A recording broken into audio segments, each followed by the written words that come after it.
Bien, para aquellos escépticos de que niegan que haya apostasía en la iglesia, y sabe lo más curioso, que muchos que leen historia, que conocen el fundamento de nuestra fe y que están relacionados con eh, la doctrina de los pioneros de este movimiento adventista de 1844, tienen en su mente de que tienen que continuar dentro de la corporación eclesiástica. Creo que ahí hay levadura de fariseo, y eso es lo que les advirtió a los discípulos, a nuestro Señor Jesucristo, a los discípulos, que se cuidaran de la levadura de fariseo. Esa levadura de fariseo es la que corrompe, pero no se nota. ¿Por qué los fariseos tenían tantos seguidores? Y eran estudiosos. Nicodemo era un fariseo noble, incluso Saulo de Tarso era un buen fariseo, celoso de la ley, decía en cuanto a la ley, celoso. Fariseo de fariseos. Y luego también tenemos a Gamaliel, o sea, un gran maestrazo en cuanto a la ley. ¿Qué pasa con esos varones? José de Arimatea, es que algunos usan el pretexto de que, bueno, alguien tiene que estar acá adentro para sacarlos y despertarlos.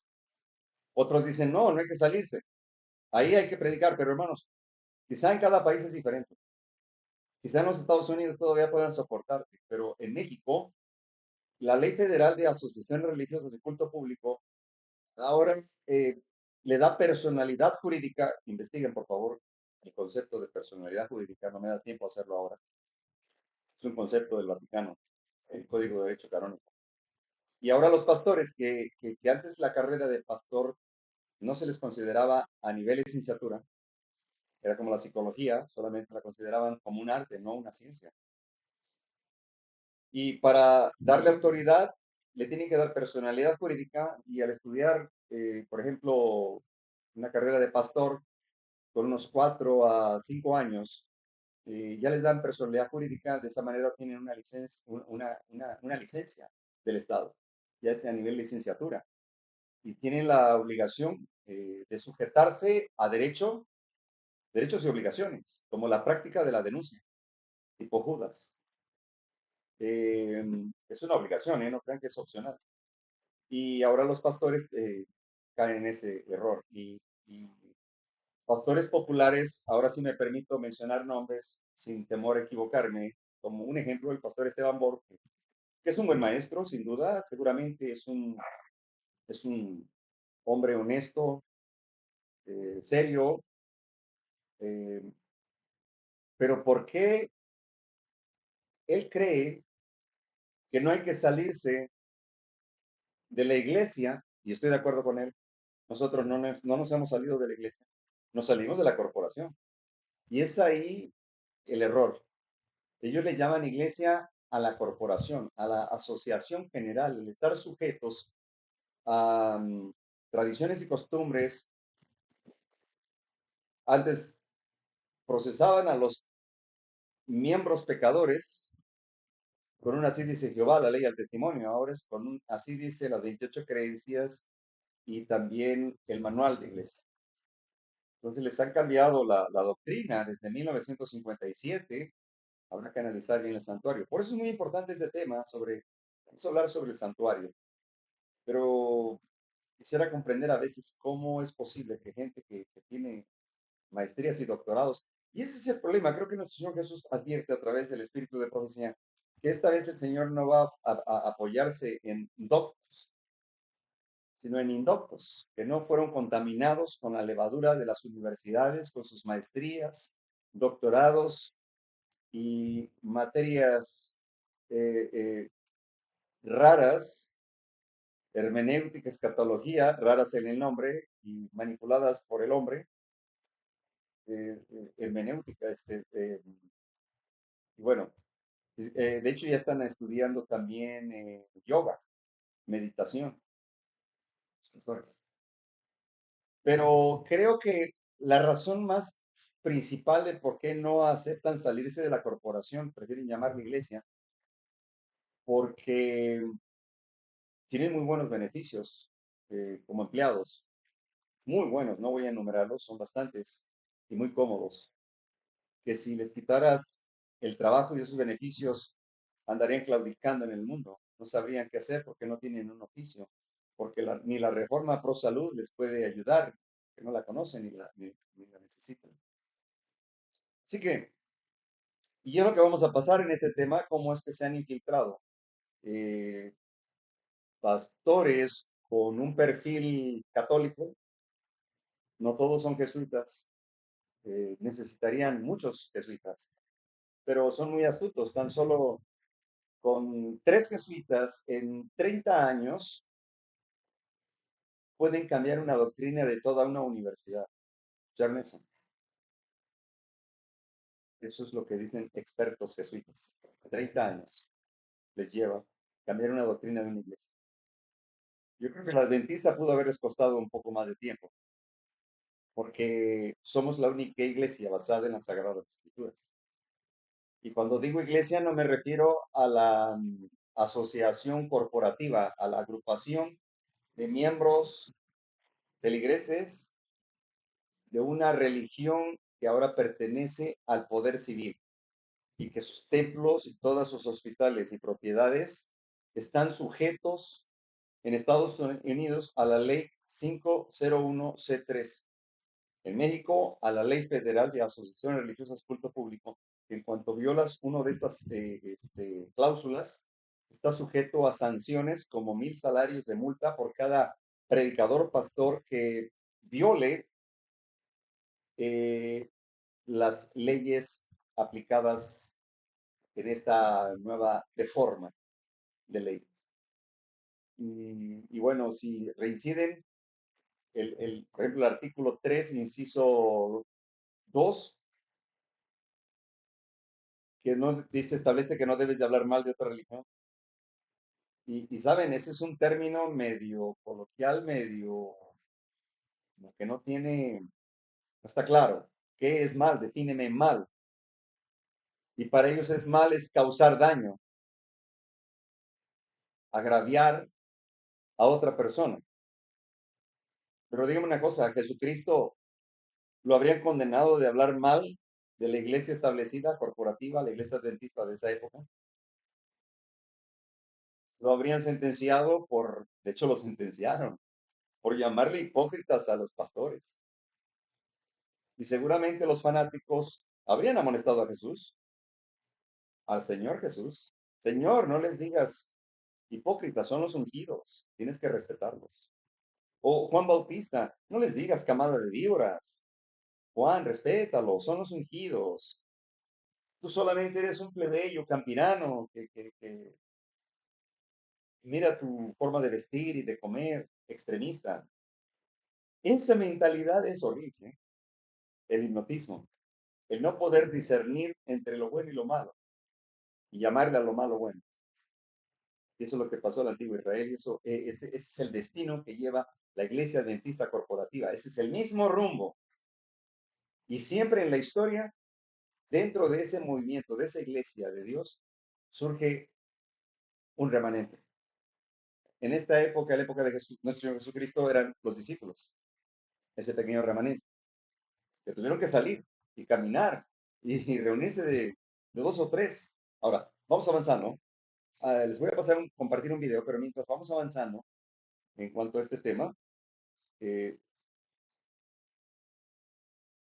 ok, y vamos al contexto de lo que estamos mencionando aquí. Casa de Dios. Bien. Y vamos a las citas bíblicas. No lo voy a leer todo por cuestiones de tiempo y no me quiero quedar a medias.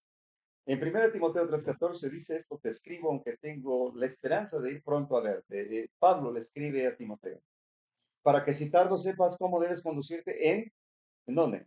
En la casa de Dios, que es la iglesia del Dios viviente, columna y baluarte de la verdad. O sea, no está hablando de los muros, del techo, del templo, del salón, de la cúspide, de la catedral.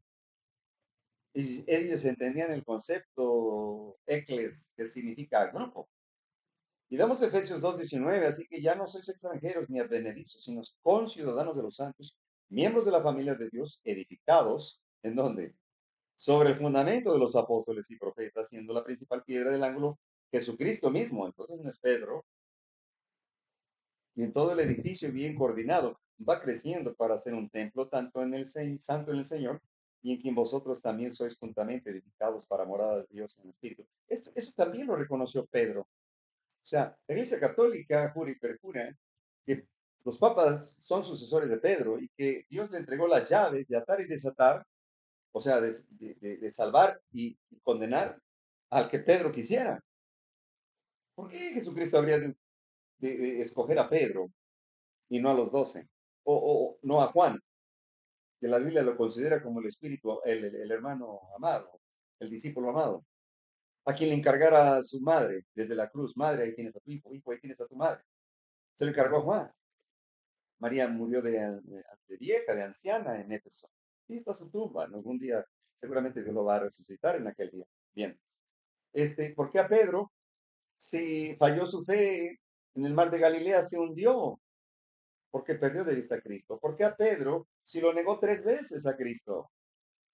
¿Por qué a Pedro, si cuando estaban dialogando y Pedro le estaba diciendo: maestro, no tienes por qué caminar en estas huellas ensangrentadas, no tienes por qué ser sacrificado? ¿Y qué le dijo Jesús a Pedro? Apártate de mí, Satanás, me eres piedra de tropiezo, no te estás interesando en las cosas eternas, celestiales. ¿Por qué a Pedro? Si era quien más amonestaba. Pero lo que pasa es que la Iglesia Católica necesitaba un personaje que tuviera mucho parecido, que tuviera las características de Pedro, ¿no? Como la estatua que tienen ahí de bronce eh, en la plaza de San Pedro, quien en realidad la heredaron de los griegos era Júpiter. Le quitaron el Ju y le dejaron el Peter.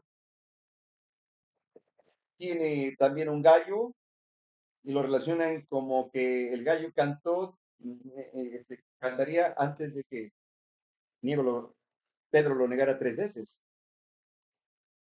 Pero ellos ponen un gallo literal. El antiguo Israel no tenía gallinas sueltas. Todos estaban en gallineros, en corrales. No permitían que los animales anduvieran sueltos. Entonces, cuando dice Jesucristo, antes de que suene el gallo, se le decía el gallo, coloquialmente hablando, a la trompeta del guardia que estaba en la torre, porque iban a pasar lista, o porque en la noche también había señales de un cuerno, de una trompeta en forma de cuerno, que avisaba a ciertas horas en señal de que todo está tranquilo. Y le llamaban gallo. Incluso al despertar, en el lenguaje militar, también le suenan la trompeta. Hay un guardia capacitado para tocar la trompeta cuando van a comer, cuando van a dormir, cuando van a apagar las luces, cuando van a salir, cuando hay emergencia. Y el de la mañana, la trompeta de la mañana, le llaman el gallo, porque los despierta. Y no es que haya gallos literales, sino que así le llaman a esa alarma, a esa alerta. Bien. Pero acá en la estatua de San Pedro le ponen un gallo y una llave, que por aquí abra las puertas del cielo y que cierre y abre, y que es el único que cierra y abre, y nadie más hace lo contrario. Esa llave representa a Hermes, un ídolo griego que según tenía las llaves del Hades, que le llaman ellos el infierno, que para ellos es el panteón, que es el lugar de los dioses. Cuando un muerto se iba a los astros, si era un rey, ocupaba el lugar de un planeta. Y si era cualquier ciudadano, podría ocupar un astro allá en la distancia. Panteón, lugar de los dioses. Cómo llenaron de mentiras y Satanás pudo acomodarlas, tomando a veces un texto bíblico fuera de contexto. Entonces, cuando Jesús está hablando con Pedro, le dice: Pedro, ¿quiénes dicen que soy? Maestro, después de que los demás discípulos dijeron: dicen que eres un profeta, otros dicen que eres Elías. Pedro se levanta inmediatamente y dice: Maestro, tú eres el Hijo del Dios vivo, el que había de venir. Jesús contesta: bienaventurado Pedro, porque no te lo digo carne ni sangre, sino mi Padre que está en los cielos. Por lo tanto, yo te digo que eres Petros, que significa piedrecita. Y no le dijo Petras, que es rocallosa, grande. Le dijo Petros, piedrecita. Y Jesús, con sus dos manos señalándose hacia su pecho, dice, por lo tanto te digo que sobre esta roca, o sea, Jesucristo, edificaré mi iglesia. Que aquí Pablo está mencionando en Efesios 2:20 que el fundamento de los apóstoles, profetas, principal piedra angular, no es Pedro, es Jesucristo. Vaya engaño. En Hebreos 3:4 dice, porque toda casa es hecha por alguno, pero el que hizo todas las cosas es Dios. Y Moisés, a la verdad, fue fiel en toda la casa de Dios, como siervo para testimonio de lo que se iba a decir, pero Cristo como hijo sobre su casa, la cual casa somos nosotros, si retenemos firme hasta el fin la confianza y le gloriarnos en la esperanza. Y en primera de Pedro 2:5 dice, vosotros también como piedras vivas, sed edificados como casa espiritual y sacerdocio santo, para ofrecer sacrificios espirituales aceptables a Dios por medio de Jesucristo. Estamos viendo en esta narrativa, ya estaba la persecución, los discípulos estaban esparcidos, estaban siendo perseguidos por los mismos, sus mismos paisanos, ¿verdad? Y por ende los romanos. Pero Jesús les dijo claramente que donde estaban dos o tres reunidos en su nombre. ¿Y cuál es su nombre? Bueno, Jesucristo es un título de identidad, pero no es su nombre. Su nombre está basado en su propósito, en sus planes, su fe, su obra, su carácter. Por eso digo cada vez todo lo que me pidan, practicando lo que yo estoy practicando, mostrando mi testimonio, lo que yo hago. Ustedes también pidan lo que quieran, porque sé que lo que van a pedir, primero honrará al reino de los cielos, después honrará a los pobres y necesitados, luego va a honrar a a tus enemigos y al último a ti. Parece que hemos perdido de vista la visión, ¿verdad? Entonces ellos entendían muy claramente que la iglesia no estaba en la conferencia general de los judíos, que no estaba en la asociación, ni en la misión, ni en la división interamericana, interoceánica, no estaba en Galacia, no estaba en un edificio en Israel, y que ahí tenía que ser, eso es bien católico, son romanos. Jesucristo los preparó para que donde estuvieran dos o tres reunidos en su nombre. Cuando Jesús dice dos o tres reunidos, dos o tres, no es porque los demás no quieran reunirse, sino porque no pueden, están siendo perseguidos, ya no hay un templo en donde congregarse, ya no hay un alfolí en donde depositar los diezmos y las ofrendas, que por cierto nunca se recolectaban en sábado, investiguenlo. Nunca los israelitas recolectaban los diezmos y las ofrendas en sábado, nunca, era el primer día de la semana. Eso lo señaló también Pablo. Y no pasaban la charolita, cada quien sabía su responsabilidad de ir a depositar lo que le correspondía. Y ahora te pasan la charolita una y otra vez y una y otra vez. No, hombre, no tienen llene. Esas charolitas parece que no tienen fondo. Eso lo copiaron de Roma. ¿Se acuerdan de Papa León X en la época de la Reforma? Cuando necesitaba dinero, así que envió a Telcel a vender las indulgencias. Bien, así que Jesús prepara a su pueblo para que la adversidad no lo sorprendiera. Que seguramente se iban a encontrar dos nada más en el camino, perseguidos. El espíritu de profecía dice en una prisión, en una isla, en una montaña. O sea, por necesidad, por la persecución, se encontrarán dos o tres. Y ahí los persigo, dice el Señor. Pero no en donde el templo está vacío y nomás hay dos o tres, los demás no quieren venir. A eso no se refiere. Eso es ya lo literal. Me refiero a lo espiritual. Ahora, ellos ya entendían esto, que la iglesia no era el templo ni la asociación general. Pablo escribe en 1 Corintios 3:16, dice, o no sabéis que sois templo del Espíritu de Dios y que el Espíritu de Dios mora en vosotros. ¿El Espíritu de quién? ¿O Dios el Espíritu? ¿O el Espíritu Dios? El Espíritu de Dios que procede del Padre a través de mí. Y si alguno destruye el templo de Dios, ¿cuál es el templo de Dios? Nuestro cuerpo. O sea, dice Dios que le va a destruir. ¿Cuál somos nosotros? Nuestro cuerpo, nuestra única habitación que no pagamos renta, hay que cuidarla, que no tenerla limpia, saludable, porque el Espíritu de Dios quiere habitar con nosotros. Pablo sigue escribiendo en 2 Corintios 6:14, dice, No os unáis en yugo desigual con los incrédulos, porque ¿qué compañerismo tiene la justicia con la injusticia? ¿Y qué comunión la luz con las tinieblas? ¿Y qué concordia Cristo con Belial? ¿O qué parte el creyente con el incrédulo? ¿Y qué acuerdo hay entre el templo de Dios y los ídolos? Porque vosotros sois el templo del Dios viviente, y como Dios dijo, habitaré y andaré entre ellos, y seré su Dios, y ellos serán mi pueblo. Por lo cual, salid en medio de ellos y apartaos, dice el Señor, no toquéis lo inmundo, y yo os recibiré. Seré para vosotros padre, y vosotros me seréis hijos e hijas, dice el Señor Todopoderoso. Miren, cuando dice, no pueden caminar dos juntos si no se han puesto de acuerdo, salgan de en medio de ellos. ¿A quién se estaba refiriendo?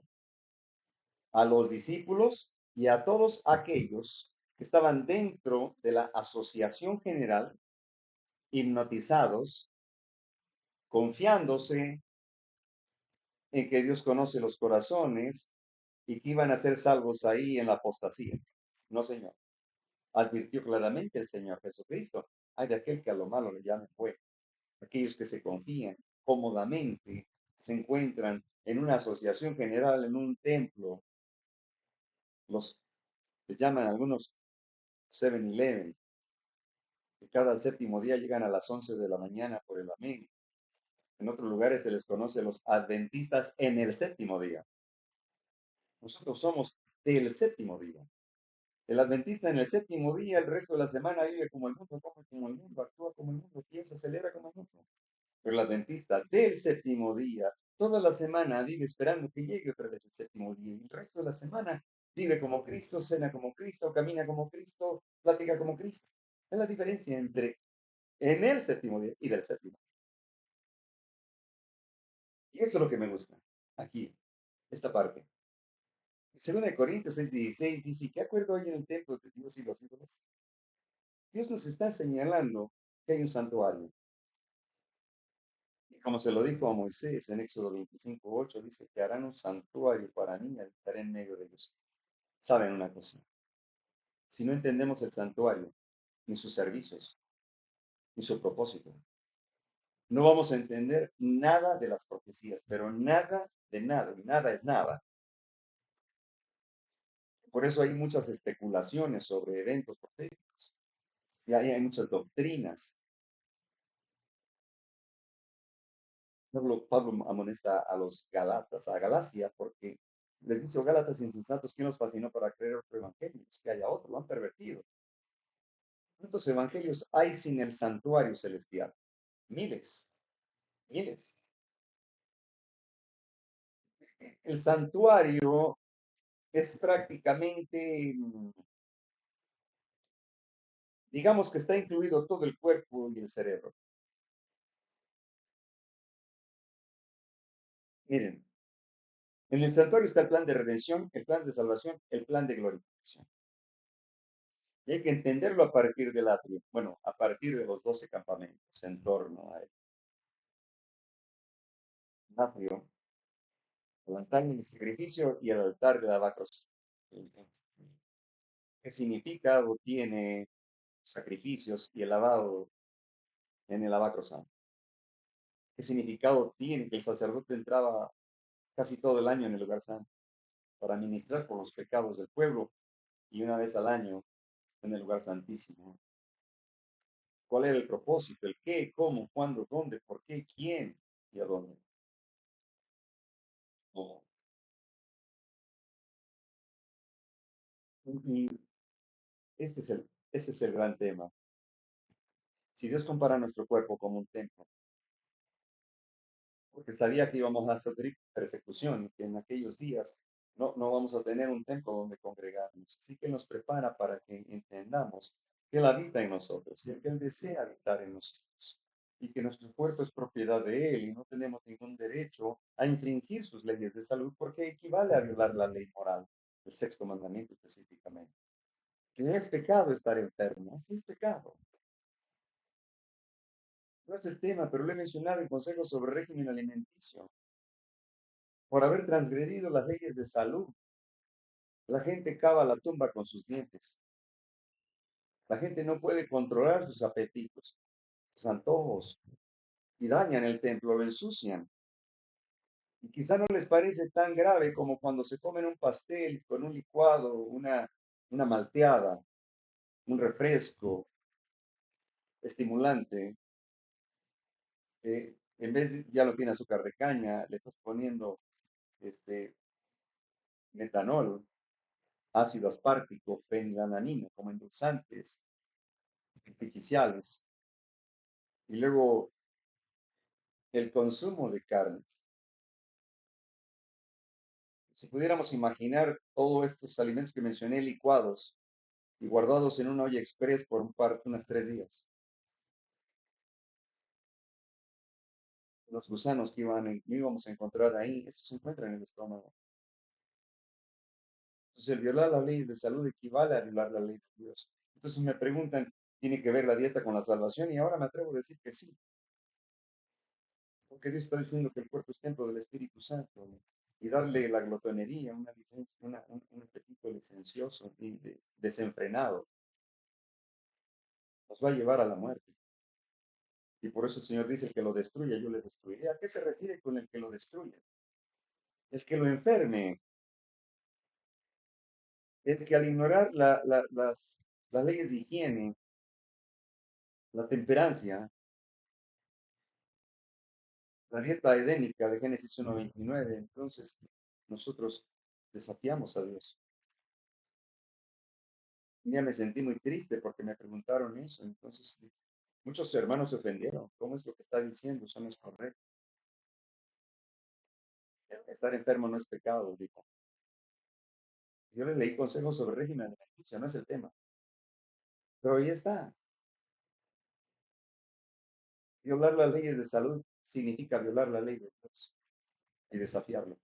Cuando él ya dijo cuál era la dieta en el Edén. Y el permiso de comer animales limpios ya caducó en 1844. Por eso está el maná en el lugar santísimo. Esto está fuerte. ¿Se dan cuenta por qué no somos populares? ¿Se dan cuenta por qué no hay muchos seguidores de este mensaje? Porque nos acusan de fanáticos extremistas.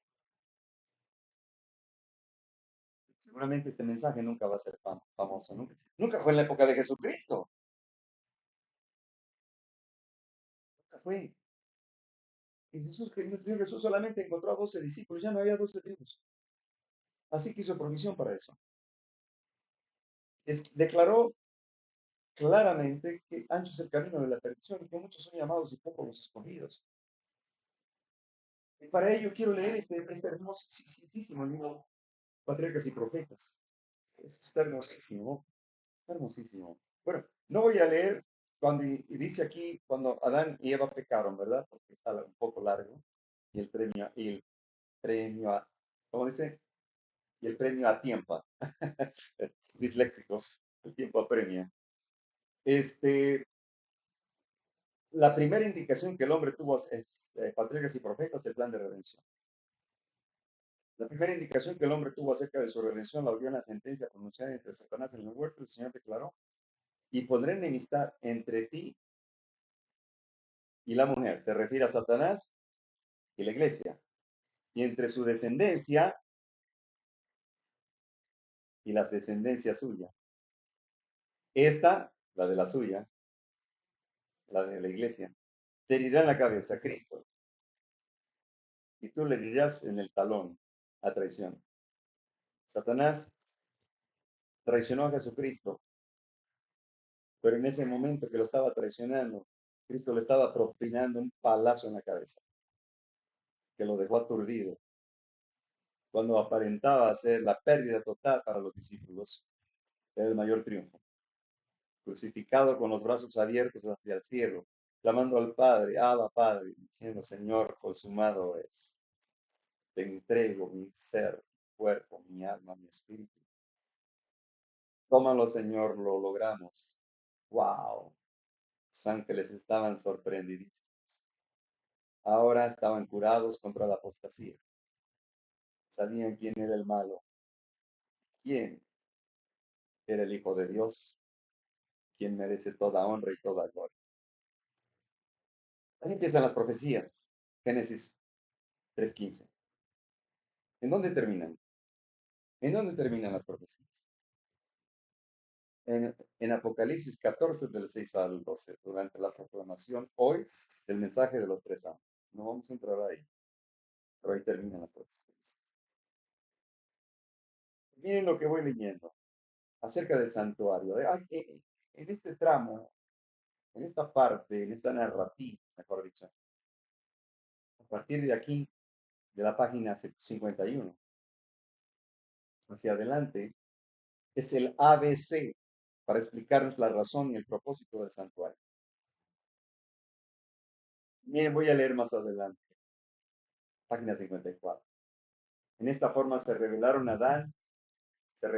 Adán importantes acontecimientos que se producirían en la historia humana, desde el tiempo en que fue pronunciada la sentencia divina en el Edén hasta el diluvio, y desde ahí hasta el primer advenimiento del Hijo de Dios.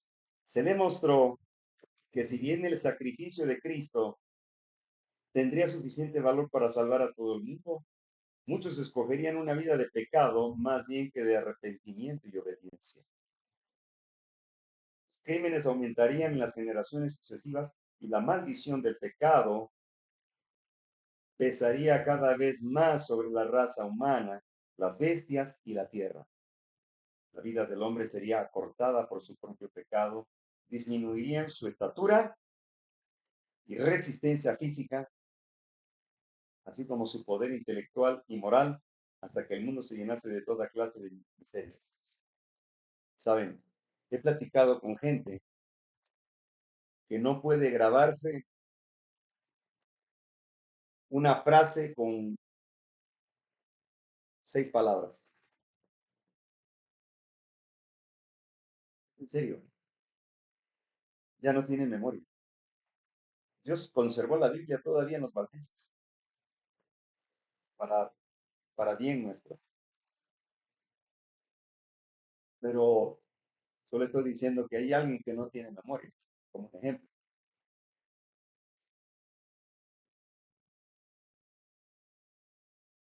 Pero esto está cumpliéndose aquí.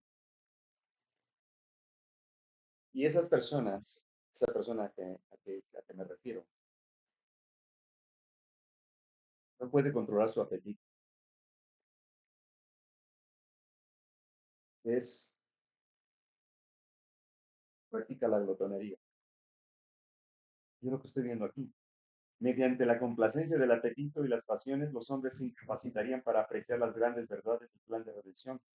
No obstante, fiel el propósito por el cual dejó el cielo, Cristo mantendría su interés en los hombres y seguiría invitándolos a ocultar sus debilidades y deficiencias en él. Supliría las necesidades de todos los que fuesen a él con fe.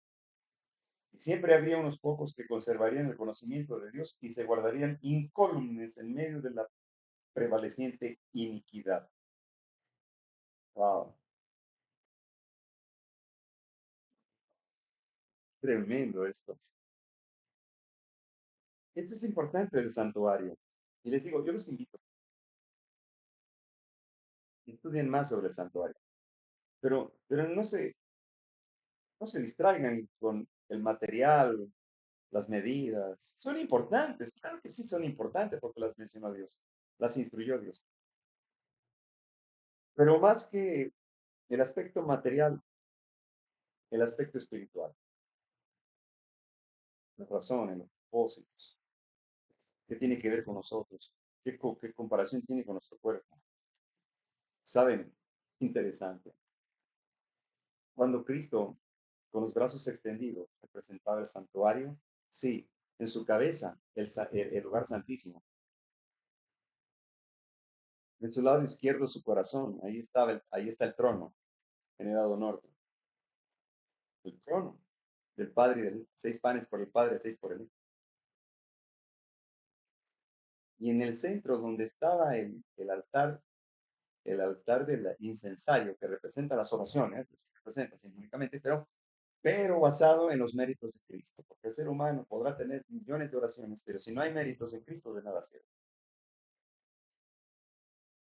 ¿Saben dónde quedaba el atrio?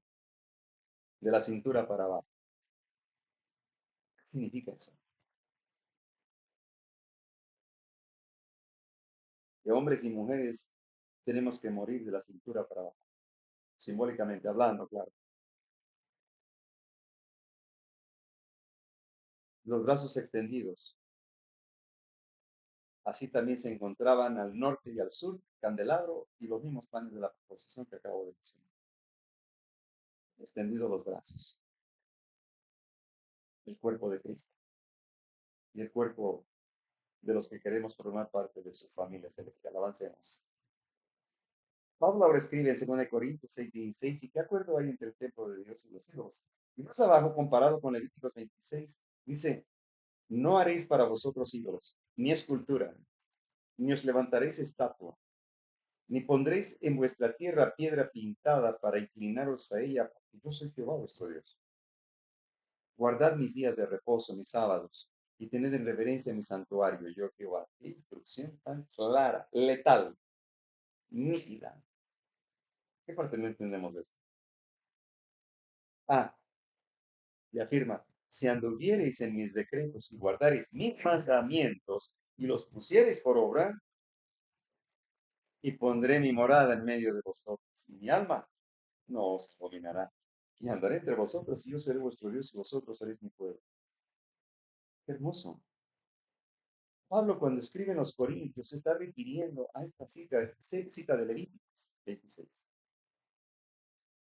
Que podamos entender el contexto espiritual, de que somos obedientes, somos fieles, sin ídolos, sin el ídolo del dinero, sin el ídolo del trabajo, sin el ídolo de las modas, sin el ídolo de los negocios. Cristo al frente. Es el Señor. Si eres obediente, serás lleno de bendiciones. Pero si no, solito te vas a encontrar la destrucción. Esto que escribió Pablo en 2 Corintios 6:16 también hace eco Jeremías 31:33, donde dice, pero este es el pacto que haré con la casa de Israel después de aquellos días, dice Jehová. ¿Qué días? El cumplimiento profético del Cordero de Dios. Ya no estarían sujetos a una asociación general, a un manual operativo, a un manual de iglesia, a una lista de creencias. Eso es un credo católico. Sino que en cada uno de nosotros portaríamos la ley, la santa ley, que es el carácter de Dios, y el testimonio de Jesucristo, que es el espíritu de profecía. Entonces Él es nuestro Dios, y nosotros su pueblo. El profeta Ezequiel también hace, y dice, les daré un corazón. ¿Qué significa? Pensamientos, un espíritu nuevo. ¿Qué es lo que pide a David? Y pondré dentro de ellos y quitaré el corazón de piedra. Nos hace falta, nos hace falta. Pondré uno de carne, dice, y les daré un corazón de carne. Para que anden en mis ordenanzas, que guarden mis secretos y los cumplan y me sean por pueblo. Yo sé a ellos por Dios. ¿Cuánta súplica tiene Dios? No tiene ninguna necesidad de suplicarnos, ninguna, absolutamente ningún, ni un motivo. Pero es un amor tan grande, que arriesgó todo lo que tenía por amor a nosotros, la raza caída. ¿Y cómo insiste? A través de los profetas. El profeta llorón, Jeremías. Oh, me recuerdo de muchas citas, sobre todo Jeremías 6, Jeremías 7. Léanlos cuando puedan. ¿Y qué dice Ezequiel 36:27? Dice, pondré dentro de vosotros mi espíritu. ¿Se dan cuenta? Mi espíritu. ¿Qué entendemos? Mi espíritu, el espíritu de Dios. Y haré que andéis en mis estatutos y guardaréis mis preceptos y los pongáis por obra. Y habitaré en la tierra que di a vuestros padres, y vosotros me seréis su pueblo, y yo seré a vosotros por Dios. ¿Cuál fue la tierra que le entregó a nuestros padres? Canaán, a Judá, Israel, la tierra a la que se refiere el Señor. Es el propósito. El lugar no importa, el lugar es el de menos. Es quién, cómo, es Cristo. Nos hizo de tierra, de barro, nos ha prestado un cuerpo de barro. A esa tierra se refiere. Y esa tierra no se debe juntar con el hierro, con los pies de la estatua de Nabucodonosor. Separación iglesia del Estado. Y que esa tierra está conformada por humanos, cristianos, fieles a los mandamientos de Dios, como iglesia. Esa es la tierra. Se vayan con la idea literal de que es el territorio de Israel allá arriba, en el Medio Oriente. No, eso no podemos tomar todo literal. Cuando nosotros lo enfocamos de manera simbólica, o sea, espiritual, no sé, yo no, no me gusta llamarle simbólico, lo hago para no confundir, pero prefiero llamarle espiritual. Como dice Pablo, hasta que entendí que la ley es espiritual, Romanos 7:14. Entonces debemos, las cosas espirituales se disciernen espiritualmente, ¿sí o no?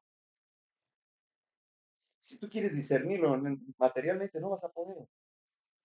Te vas a encontrar claudicando, no vas a encontrar una razón de tu ser, ni un propósito en tu vida.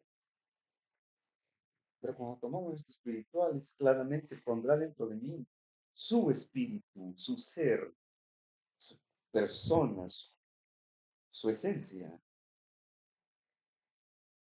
su carácter. Eso es. Y él hará que yo ande obediente. ¿Cómo lo va a hacer? Poniendo mi voluntad. Y que guarde sus preceptos, claro, que voluntariamente guarde sus mandamientos y sea obediente. Y que siempre diga, sí, Señor, como cuando llamó a Ananías. Cuando llamó a Saulo, Saulo, Saulo, ¿quién eres? Dice Saulo, porque él no sabía para quién trabajaba. En cambio, cuando el Señor llamó a Ananías, Ananías, sí, Señor, inmediatamente. Tú no sabes para quién trabaja. Así que habitaremos este cuerpo participando de su iglesia. Es la tierra que dio a nuestros padres, a nuestro padre Israel, a nuestro padre Abraham, a Isaac, la promesa, ¿se acuerdan? Si lo vemos de esa manera, vamos a entender mejor el plan de redención. Vamos a conocer mejor a Cristo en persona. Él no es una posibilidad, es una realidad. Es tan real como las flores que nos rodean. Sí, de claro. Avancemos. Pablo se sigue refiriendo en esta cita al 2 Corintios 6, cerca de la iglesia. Dice, Dios posee una iglesia. No es una gran catedral, ni la iglesia oficial establecida,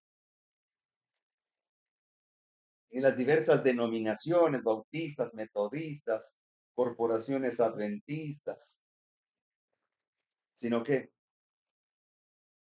el pueblo que ama a Dios y guarda sus mandamientos. ¿Se acuerdan, Mateo? Apocalipsis 12:17, las características de la iglesia, dice que Satanás a iglesia puede hacer guerra con el resto, los poquitos, los que sobran, los que andan por ahí en grupitos pequeños y guardan sus mandamientos y tienen la fe de Jesús, que es el espíritu de profecía, Apocalipsis 19:10. Está claro, es el testimonio de Cristo. A ver, ¿qué testimonio se lo dio a Juan? Las cosas que iban a ocurrir pronto, presto, pero la estamos viviendo y nosotros somos los actores de la última recta final de esta carrera, no, no la carrera que persigue una corona terrenal, una pérfida corona material, sino una corona de vida, una corona que refleje la imagen y semejanza de Cristo, que está hecha de oro puro, que representa la fe que viene por amor. ¿Sí me explico? Esa corona incorruptible, esa corona que no está construida donde la orina, la polilla corrompe, sino en el hermosísimo hogar que nos espera. Así que dice el Señor, sino el pueblo que ama a Dios y lo guarda los mandamientos. O sea, no son los adventistas corporativos, es lo que está diciendo aquí. En la Biblia no menciona el nombre de adventistas. Muchos creen que porque sus nombres estén en el libro de la iglesia terrenal, están sujetos a la iglesia celestial y eso es un grave error. Puede estar tu nombre aquí escrito en la tierra, pero en el libro del cielo no está. El Señor dice claramente cuáles son las características. Son almas fieles. Porque están, donde están dos o tres congregados en mi nombre, su carácter, su fe, sus obras, su carácter. Es que yo oro siempre en nombre de Jesucristo y no se cumple. Es que Jesucristo es un título como Adonai, el Shaddai, Elohim, Emanuel, Jehová, Yahvé. Son títulos de identidad personal, pero solamente para poder guiarnos y de acuerdo a las necesidades espirituales. Pero Él no nos ha dado su nombre. Nadie conoce su nombre como nadie conoce su rostro porque nadie le ha visto. Me gusta Dios.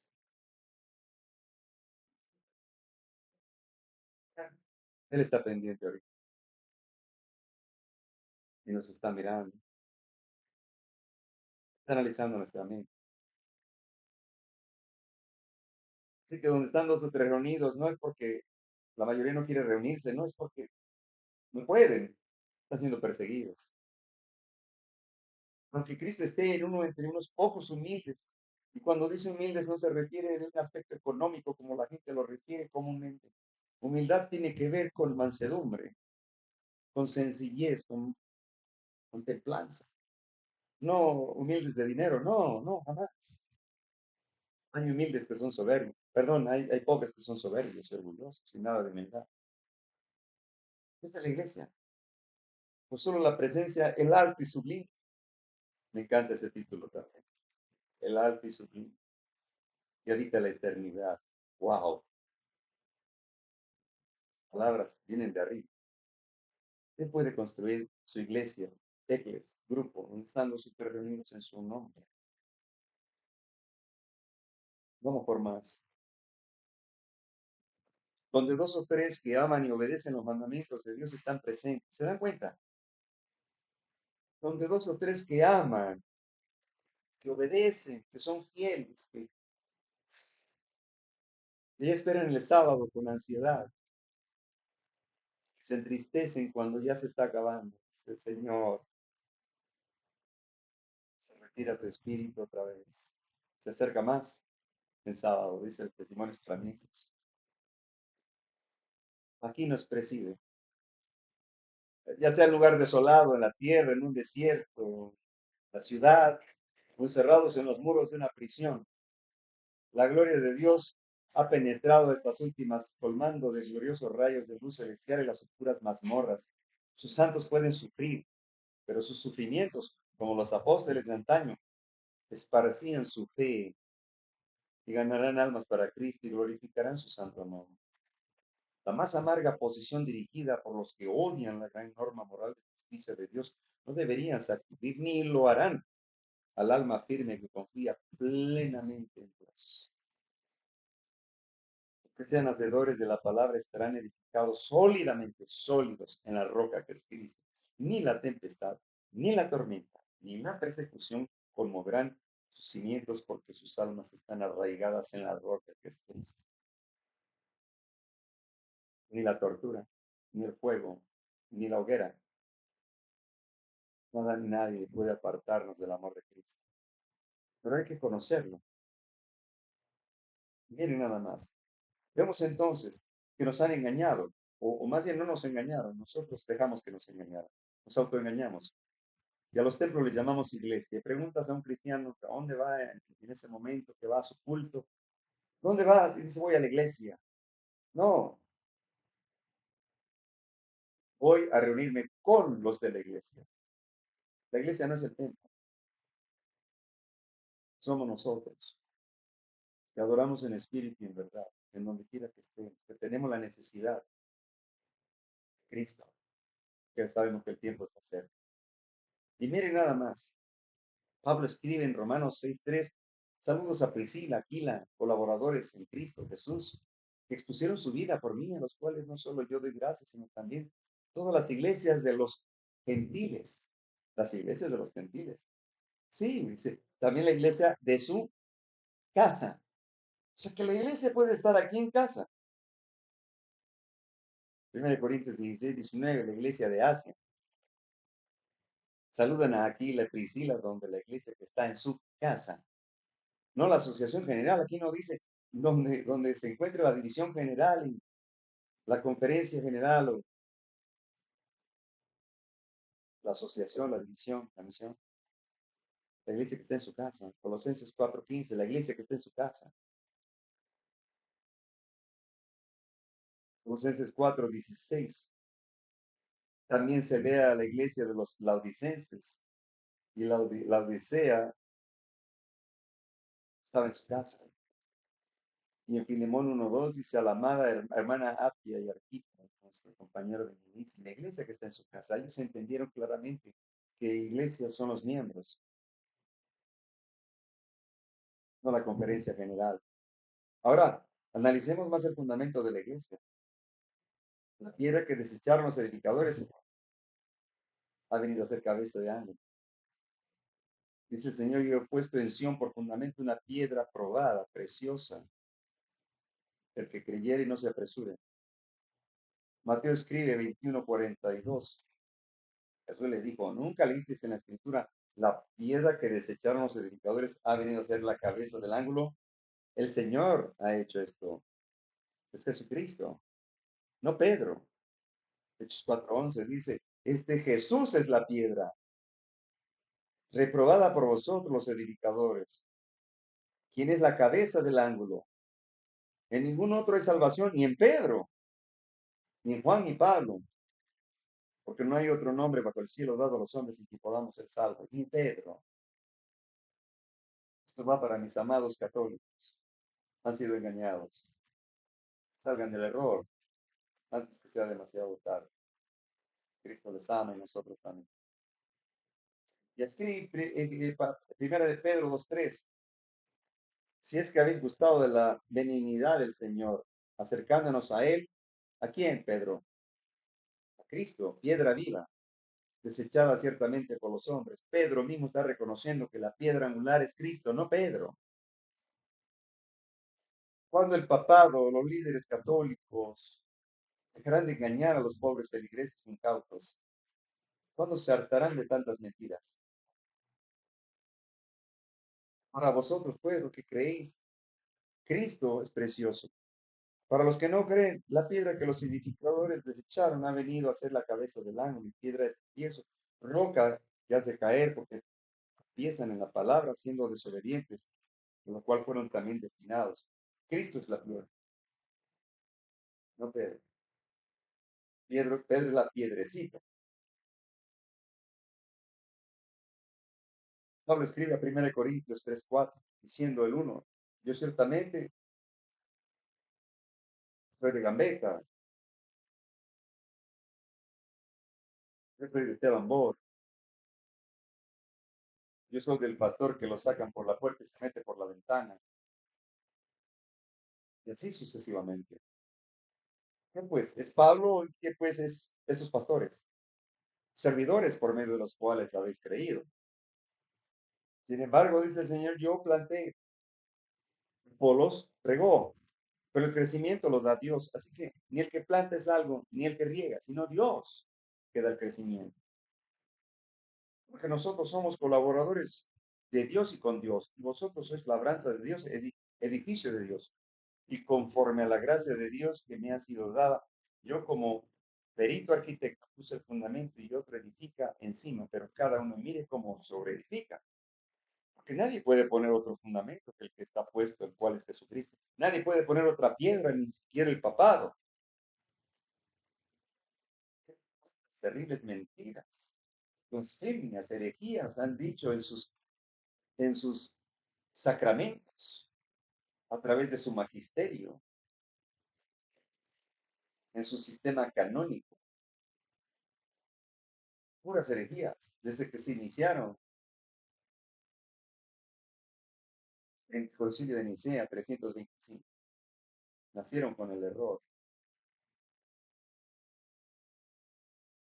Tú sabes que sois templo de Dios, que el Espíritu de Dios mora en vosotros. Si alguno lo destruye el templo, si alguno lo enferma, si alguno lo mutila, si alguno lo perfora para ponerse un arete, si alguno le pone tatuajes, Dios le destruirá él también, porque el templo es templo de Dios. Somos nosotros. Jesucristo es el fundamento y la piedra angular del templo, que es su iglesia. Miren nada más.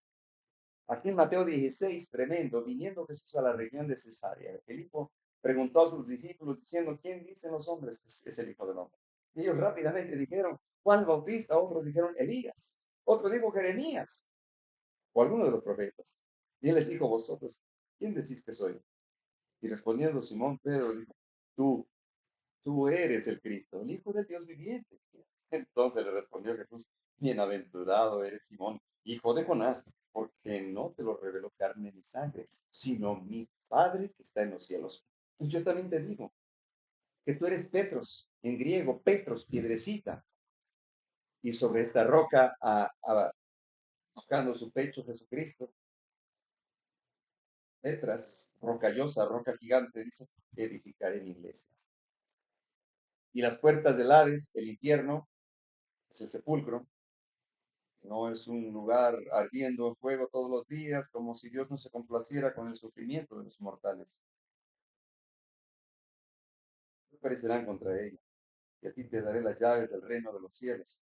Y todo lo que atares en la tierra será atado en los cielos, y todo lo que desatares en la tierra será desatado en los cielos. Tremendo mensaje. Y aquí Satanás se preparó para decir, a ver, vamos a decir que Júpiter, le quitamos el Jú, dejamos a Peter y decimos que Pedro fue a predicar a Roma. Pedro nunca fue, no hay ningún vestigio, no hay ninguna prueba de que Pedro haya ido a predicar a Roma. Pablo nunca le escribió a Pedro estando en Roma. No hay ninguna cita bíblica. Tampoco hubo eruditos allá romanos, pues, obviamente para sus fines y propósitos de engaño, dijeron que Pedro andaba por allá, pero no están en la Biblia esas pruebas.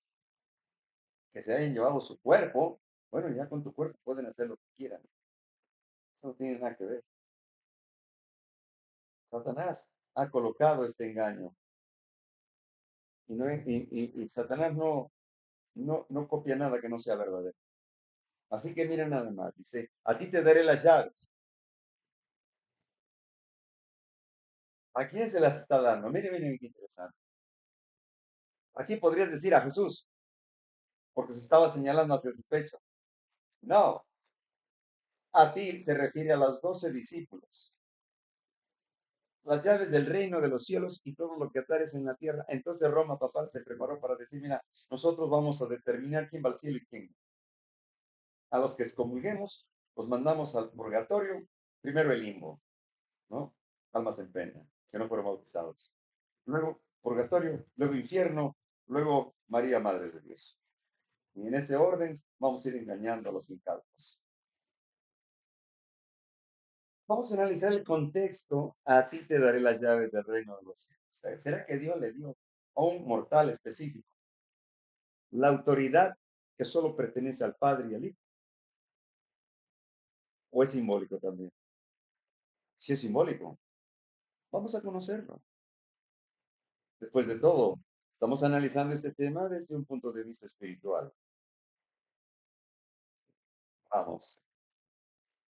Petros, piedrecita. Petra, una rocallosa gigante. Una piedra angular, claro. Iglesia. Tú eres el Cristo, el Hijo del Dios viviente, y sobre Cristo, que es la roca, se edificará su iglesia. Hablemos entonces de las llaves del reino y el perdón de los pecados. Bien. Bueno, antes de esto, ahora sí voy a poner el directo. Interesante. ¿Por qué? Quiero colocar los argumentos primero.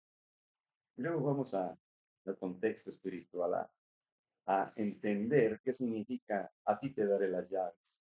Lo que ates en el cielo o lo que desates abajo. O sea, como lo interpretan, no hay muchos, sobre todo los católicos. El sacerdote puede determinar, o el papa aquí puede determinar quién se salva y quién se pierde, por encima de Dios. Así de blasfemia. Terrible. Ahora bien, Vamos a analizar los controles. Parece que todo está bajo control. Y vamos a poner el video. Hay que revisar bien exacto. Está la bocina puesta. Vamos a ver, la ventana, compartir. Ahora quiero venir acá. Me necesito pedir. Un momento. Estoy hablando solo. Colocar aquí las llaves. No sé, la prueba.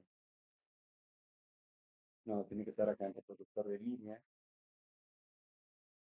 Ya. Está. Correcto, gracias, señor. Oh, mi Dios, hermoso.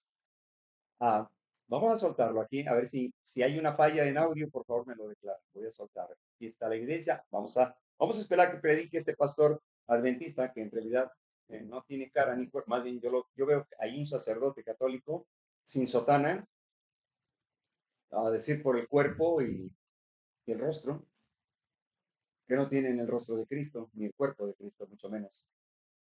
Y los símbolos de una iglesia corporativa apóstata que se ha desviado del fundamento.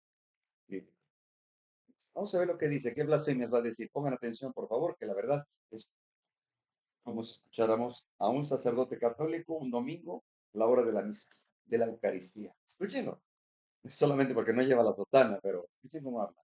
Y oculta unas frases por ahí, espero que las capten. Vamos a ver, ¿hay audio? Esta iglesia fue fundada sobre una roca muy firme. Y cuando nosotros nos apartamos de este fundamento que tenemos y nos vamos detrás de otros hombres, es como si nos fuéramos detrás de los Petros y no edificarnos sobre la Petra, que es Cristo Jesús. Tengamos mucho cuidado. Esta iglesia, hermanos, por muy defectuosa que sea, esta iglesia a Dios le dio algo que nadie se lo puede quitar. ¿Qué Dios le dio a la iglesia? Las llaves del reino de los cielos. Y lo que ate en la tierra la iglesia será atado en el cielo. Y lo que desate en la tierra será desatado en el cielo. Oiga, ¿tanta autoridad le dio el Señor le dio a la iglesia o no? ¿Qué quiere decir eso? ¿Qué quiere decir? Tanto poder le dio Dios a la iglesia de atar y desatar. Es más católico que el Papa, escuchen. Eso, a ver. La iglesia católica enseña que eso es el poder que le dio el Señor a Pedro y por eso Pedro es el de las llaves. Y notan que uno de los símbolos de Pedro son las llaves o no. Y cuando hablan, presentan las caricaturas del cielo, ¿quién está en la puerta recibiendo a la gente en el cielo? Pedro, y él tiene las llaves del cielo. Con sus llaves, las llaves de Pedro, no. Esas llaves no se las dio a Pedro. Esas llaves se las dio a la iglesia. Es cierto, se las dio a un dirigente, a Pedro. Pero si ustedes leen, por ejemplo, teólogos como San Agustín. Las llaves, dice, se las dio a un dirigente, a Pedro, por fin. ¿No acaba de decir que a la iglesia? Y ahora dice que sí se las dio a Pedro. Y acaba de mencionar a San Agustín. San Agustín mismo, un teólogo. San Agustín de Hipona, el mismo que hemos hablado sobre las doctrinas católicas con Tomás de Aquino. Están basados en la filosofía griega. ¿Por qué tiene que meter esos personajes que escribieron la doctrina católica? ¿Acaso no tenemos suficientes héroes en la Biblia? ¿O la sierva del Señor? Escuchen, ¿no? Tremendo de la Iglesia Católica, pero también uno de los más herejes de la Iglesia Católica, San Agustín dice, la roca sobre la cual Cristo edificó la iglesia no es Pedro, es Cristo. La iglesia no fue edificada sobre Pedro. Y las llaves no fueron dadas a Pedro, sino a toda la iglesia. Esa es la interpretación que nosotros tenemos. La iglesia tiene, por la autoridad de Dios, el poder de atar o desatar. Ejemplos. Cuando una persona se bautiza, ¿quién toma el voto para que sean aceptados en la iglesia o no? ¿En la iglesia o no? Sí, y el candidato pasa aquí al frente, el pastor le hace un cuestionario, le hace preguntas, cree en el Señor Jesucristo como salvador personal. Ya comienza a usar el automático, ¿no? El automático adventista. ¿Usted cree en el Padre, el Hijo y el Espíritu Santo? ¿Ustedes creen en la segunda venida de Cristo? ¿Cree en la Biblia es la palabra de Dios? ¿Usted cree en los 10 mandamientos son de Dios? ¿Está dispuesto a guardar el sábado? ¿Cree que su cuerpo es templo del Espíritu Santo? ¿Está dispuesto a devolverle al Señor sus diezmos y sus ofrendas? ¿Cree que es la iglesia verdadera de Dios? ¿Acepta el bautismo por inmersión? ¿Quiere ser aceptado en esta iglesia?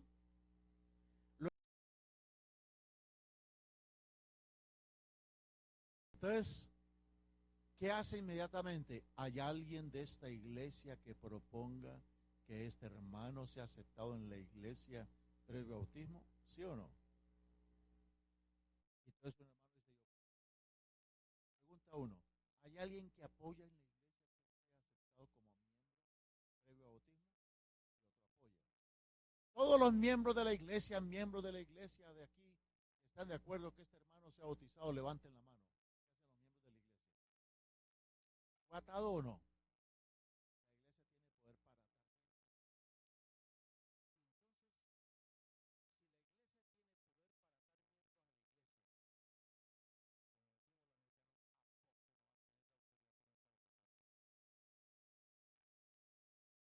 ¿Tenemos poder para atarlos o no?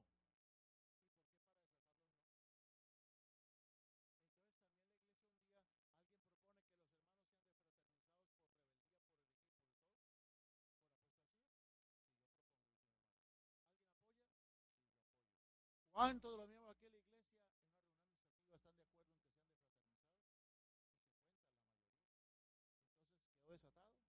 fraternidad? Entonces quedó desatado. Y la persona dice,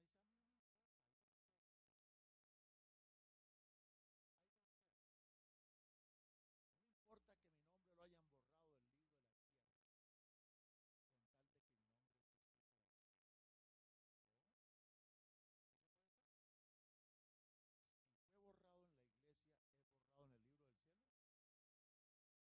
¿O será que Dios dice, no, tranquilo, como dicen los colombianos, fresco? ¿Será que Dios dice, ok, yo le di la autoridad para que los entren a la iglesia,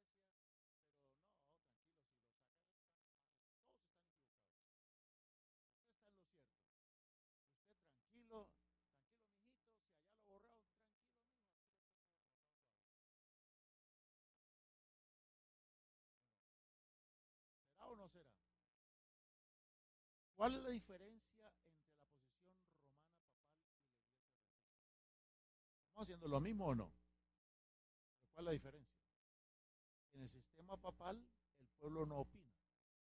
¿Quién toma la decisión? En la iglesia adventista, ¿quién toma la decisión? La iglesia. Entonces, eso fue lo que aprendimos de la Biblia.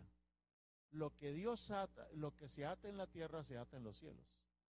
Y lo que se desata en la tierra, se desata en los cielos. Ahora vamos a cambiar. Regresamos.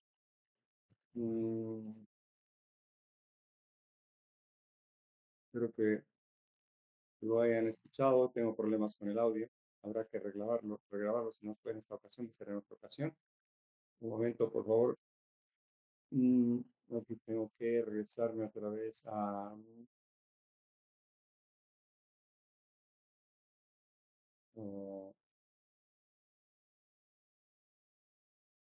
ok. Bueno,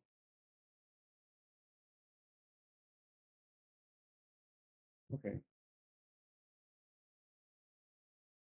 ¿Lograron escuchar la mayoría lo que dijo? Que es la iglesia la que tiene la autoridad de atar y desatar los pecados. Sí, fue un poquito porque por el perrito no se escuchaba muy bien.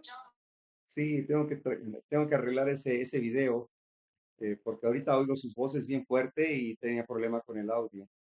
Bueno, lo que quiso decir, lo que dijo, no quiso decir este pastor adventista, que finalmente es la iglesia la que tiene la autoridad de atar y desatar a los que se van a salvar o se van a perder, que si tiene la autoridad de atar al cielo, también tiene la autoridad de desatar los que se van a perder, porque la mayoría de la iglesia los piden que voten. Si algún hermano, un feligrés, ha fallado, la mayoría vota que lo desechen, que lo desfraternicen, entonces ya queda desatado, entonces él ya queda perdido. Esto es exactamente lo que dijo el Papa Bonifacio VIII en 1302, la Unam Sanctam Ecclesiam, que sin la iglesia es imposible salvarse. Hermano, la iglesia no puede salvar, la iglesia tiene que arrepentirse. Y lo que está mostrando este incircunciso del alma es de que, obviamente, vemos que es un intemperante que le da pena a su propio estómago, porque ya ni el traje le queda. Vemos que no puede discernir. Entonces, le da pena y ni los tirantes le pueden ayudar tanto. Entonces, ¿qué mensaje podemos esperar de un intemperante? Que predica como católico y que los adventistas están ahí como, no sé, como maniquís, seguramente aceptando lo que este hereje está mencionando. O sea, que está mal la Iglesia Católica, que ellos se autodenominan los que atan y desatan a quién se va a salvar y quién se va a perder. Pues también la Iglesia Adventista, que es la Iglesia que también puede atar y desatar, y que la Iglesia se le ha dado la autoridad y que los líderes pueden determinar a través de los miembros quién se va a perder y quién se va a salvar. Qué triste. Hermanos, así o más apostasía. No, con esto no pueden negar que no haya apostasía. Imposible. Ahora vamos al contexto. Esa es la parte más interesante. Vamos al contexto de qué significa atar o desatar. Miren, truchas, como dicen por ahí, ¿eh? Truchas. Porque esto se pone bueno. Vamos a ver el contexto y cómo están engañando a la gente. Un pueblo que tiene la luz no puede ser engañado. Que lleva la antorcha de la palabra de Cristo. ¿No? Lámparas a mis pies, lumbrera a mi camino, tu palabra. Salmo 119, 105. Y aquí vamos. Mateo 16, 19. Todo lo que ates en la tierra será atado en los cielos y todo lo que desates en la tierra será desatado en los cielos. Ellos lo toman literalmente, de que ellos pueden determinar quién va al cielo y quién se queda en la tierra. O sea que ellos son Dios. Ellos son Dios. Están decidiendo quién va al cielo y quién se pierde. Es lo que acaba de decir este señor intemperante. Ahora, vamos al contexto. Juan 20, 19.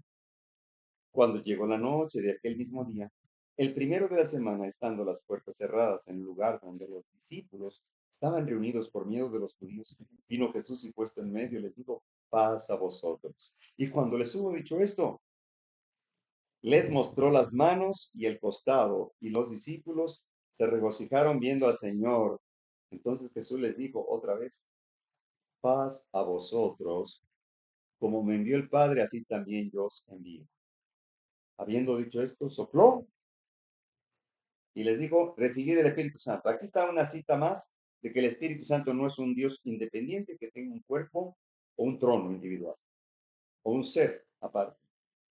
No. Dice que el Espíritu Santo salió a través del soplo que dio Jesús a los discípulos. Más claro, no canta un gallo. Y habiendo dicho esto, Jesús sopló el Espíritu Santo. ¿Cómo es posible que le ponen un trono? Si Esteban lo único que vio al Padre y al Hijo, no mencionó al Dios Espíritu Santo. Tampoco Daniel, en Daniel 7, 9 y 10, es el anciano de días y el Hijo que llega al trono, se abren los libros y empieza el juicio. ¿Y dónde está el Espíritu Santo, su trono? En el santuario celestial, en el lugar santo. Los panes sin levadura, 6 por el Padre, 6 por el Hijo. ¿En dónde están los otros 6 por el Espíritu Santo? En las cartas de Pedro, en la bienvenida y despedida, gloria sea al Padre, en la bienaventuranza del Hijo, nuestro Señor Jesucristo. Entrada y salida. Podemos seguir. Cuando dijo, hagamos al hombre, hagamos más de uno y es plural. La sabiduría, es la vida, como cuando Cristo formó a Adán del barro y le dio el soplo, le dio el espíritu, que es la conciencia, el raciocinio, la vida, que permitió que esa masa encefálica, es una masa, que pudiera tener pensamientos y hacer tantas cosas que hoy nos sorprenden, nos sorprendemos. Un cuerpo con un corazón que no necesita recarga. Es el soplo que proviene de Cristo. Es todo. Así de sencillo. Avancemos. Entonces, ahora bien, mire, Marcos 16:14. A ver, vamos al contexto. Primero, a través de Juan se declara que les da el Espíritu. ¿Cuáles son las funciones del Espíritu Santo? El Espíritu de Dios nos convence de pecado, nos presenta la justicia de Cristo y nos lleva a juicio. ¿Qué significa esto? Entendidos en los tiempos. Ya sabemos que sí, para qué es el santuario y que nosotros también tenemos un cuerpo que es santuario y que tenemos que reflejar la imagen y semejanza de Cristo. ¿Ok? Eso fue. Vamos al otro contexto de Marcos 16:14. Finalmente se apareció otra vez a los hombres. Es el mismo, la misma cita, pero vamos como dice Marcos. Y les digo, ir por todo el mundo y predicar el evangelio a toda criatura. ¿Ok? Ya hay una orden, una instrucción. Vayan y prediquen el evangelio a todos. Y ahora aquí está el contexto. Miren qué delicioso se encuentra. ¿Listo? El que creyere que Jesucristo es el Redentor, el Salvador, y se arrepiente de sus pecados, y que fuere bautizado, será salvo. Mas el que no creyere será condenado. Aquí está hablando del que está atado o el que está desatado. Dicho sea de otra manera para que lo podamos digerir espiritualmente. Ahí les va. Que como discípulos, nosotros y ustedes, los que están escuchando y viendo este programa, que son invitados a ser discípulos de Cristo, tenemos la virtud dada por el Padre a través del Hijo y por los méritos de Cristo de predicar el Evangelio. Cualquiera, toda nación, tribu, lengua y pueblo. Entonces lo predicamos a un hombre o a una mujer. Si esa persona acepta el Evangelio, se arrepiente de sus pecados, se bautiza, se está atando con Cristo, se está agarrando. Si rechaza el Evangelio, ¿qué pasa? Se está desatando. No quiere saber nada del Redentor.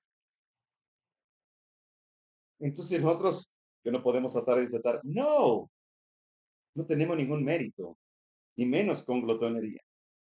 Menos. Eso es soberbia. Tenemos que estar escondidos en la roca que es Cristo. Él es el que ata y desata al que quiere ser atado o desatado. Él es el que ata y desata. Pero nos dijo que nosotros, por eso vemos que dice, vayan y prediquen el Evangelio. Y dice aquí en Juan 20:23, a quien remitieren los pecados, les son remitidos. Y a quienes se les retuvieren. Pero nosotros no podemos perdonar pecados. Eso es lógico, obvio. Y tampoco estoy capaz para recibir confesiones. No me concierne a mí. El hombre no tiene la capacidad ni la potestad. Es a través de Cristo, hijitos míos, estas cosas escribo para que no pequen, pero si alguno hubiera pecado, abogado tenemos para con el Padre. ¿A quién? A Jesucristo el justo. Es a través de Cristo. Y entonces Marcos menciona que el que cree y fue bautizado será salvo.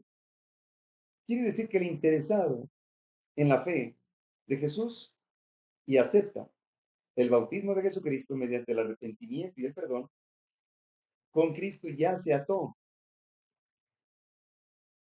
Y es lo que vemos nosotros, instrumentos nada más.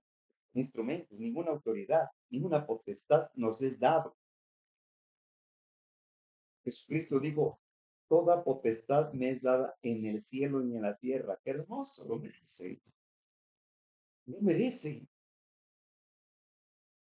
Porque se quitó su trono, sus coronas. Se despojó de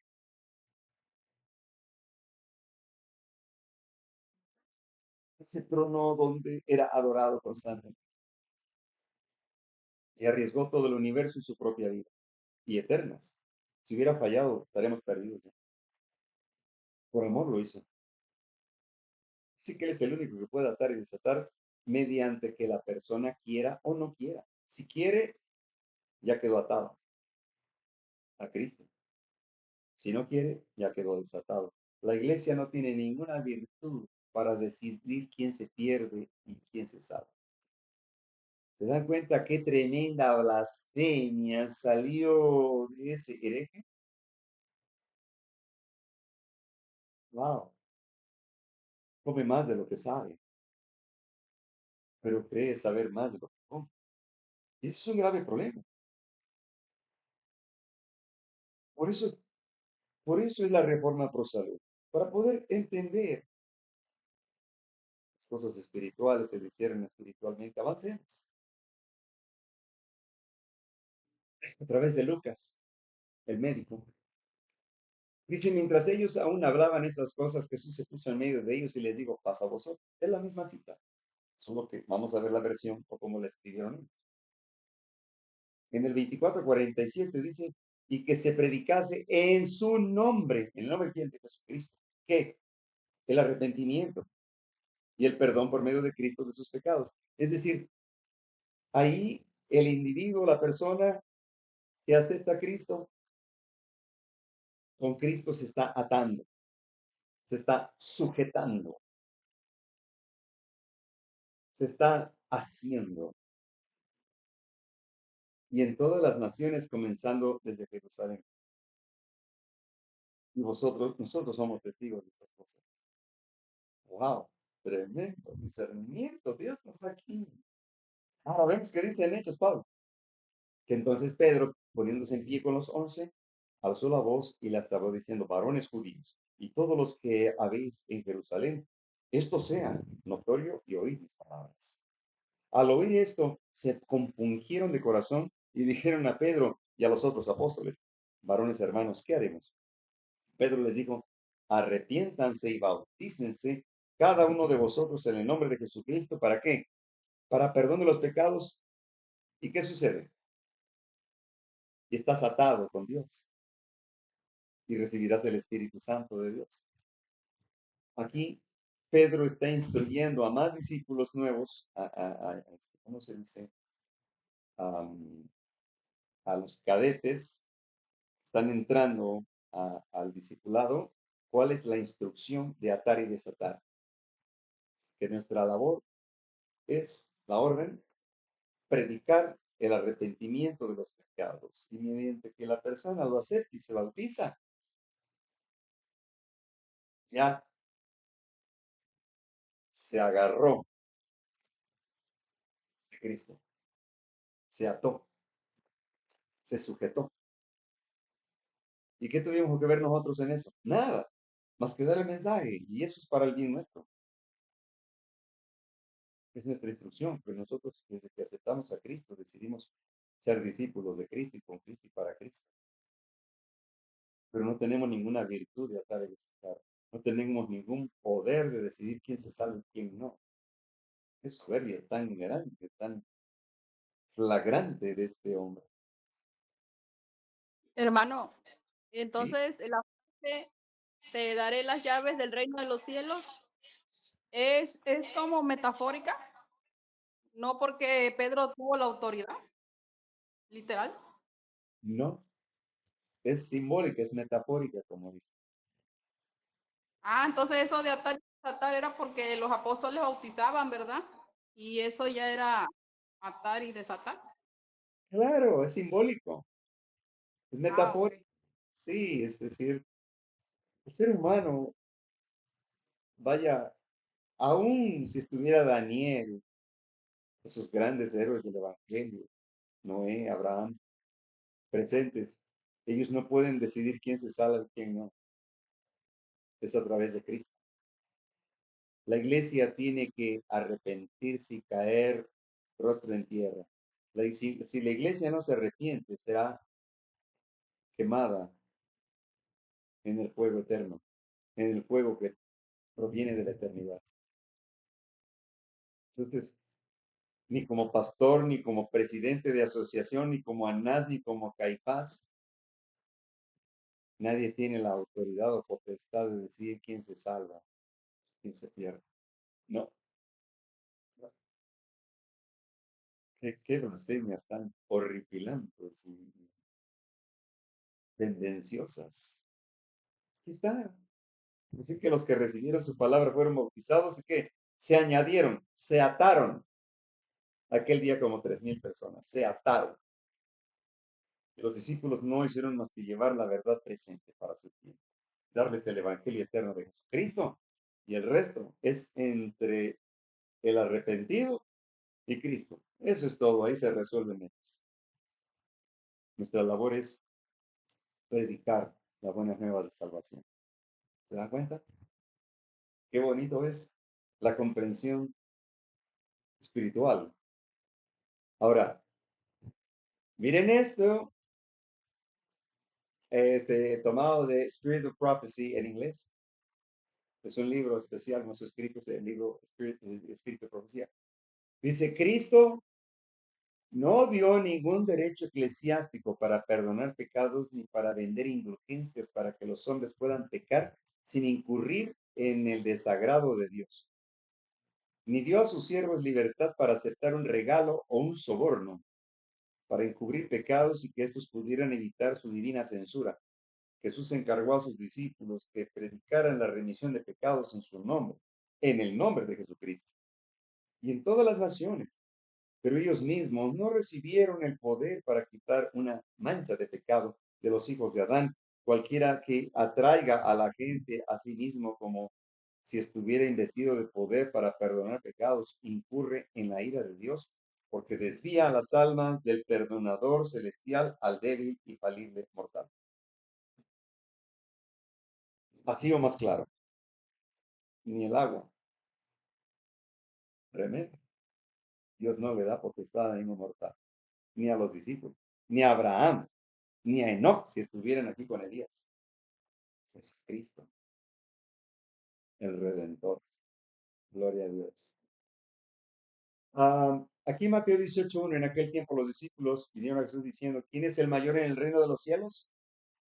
¿Por qué no dijo Pedro?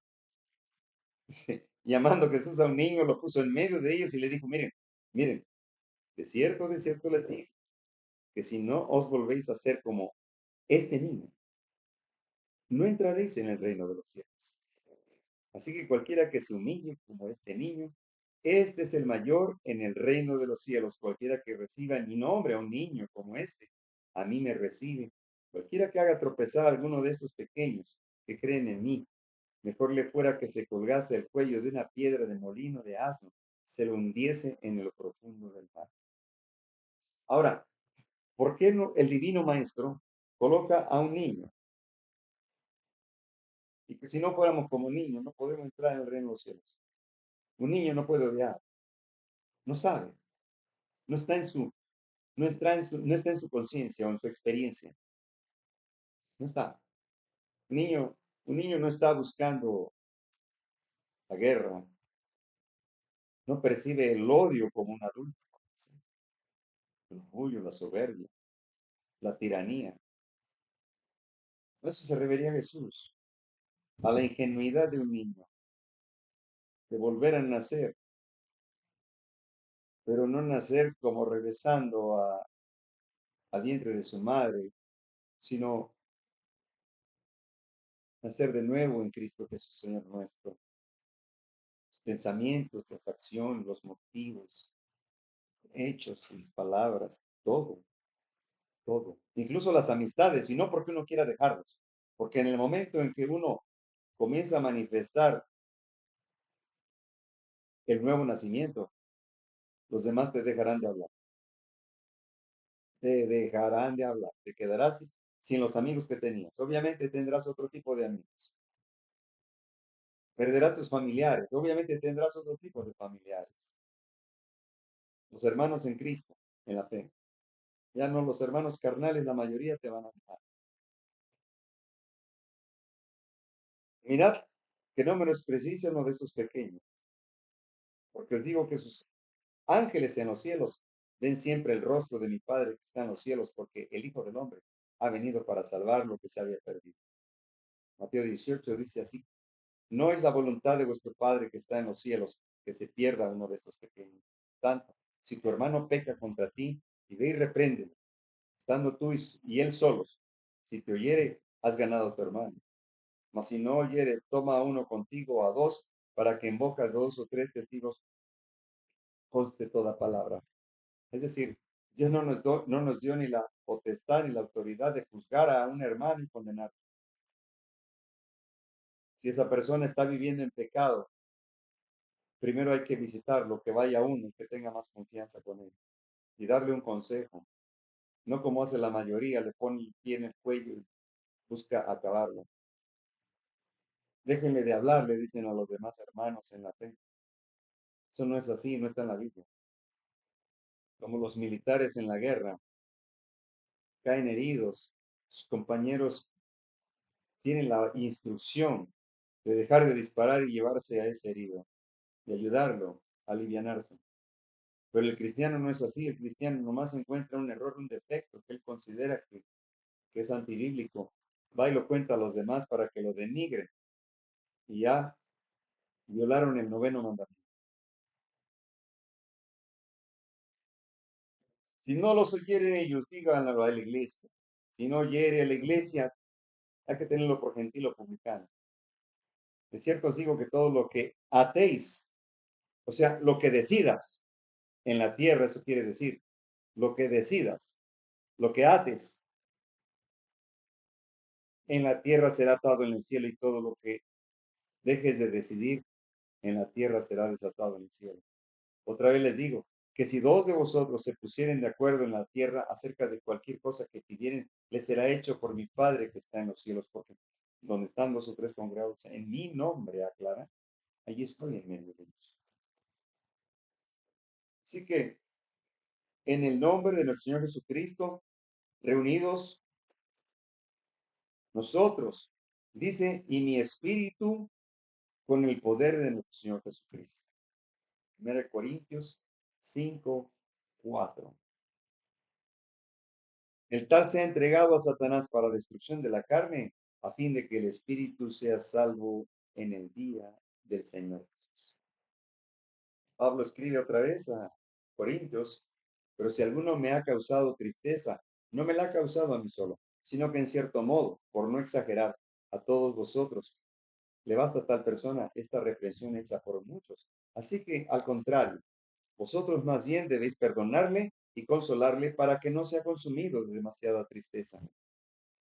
Bástale al tal castigo que le fue impuesto por muchos. Miren, es lo que decía. ¿Qué hacen los testigos de Jehová? Pongo un ejemplo. La orden es que si lo sancionan, antes de desfraternizarlo, le dan un castigo de separación de la iglesia, pero que ni su propia familia le dirija la palabra. Así sea la hija que la que pecó o la que ellos consideran que pecó. Si tiene 14, 16 años, la marginan, ni la mamá le debe hablar más que si acaso ahí darle la comida, o al esposo dejarle de hablar, o al vecino, o al hermano en Cristo, en la fe, les dejan de hablar. Si los desfraternizan, cualquiera que hable con ellos, también lo desfraterniza. Son más duros. Pero entre otras religiones, lo que hacen es lo juzgan, lo condenan sin haber ido uno primero, luego el otro, luego 2, luego 3, y luego la iglesia, y que haya testigos y pruebas contundentes. Y entonces se le amonesta, no se le desfraterniza.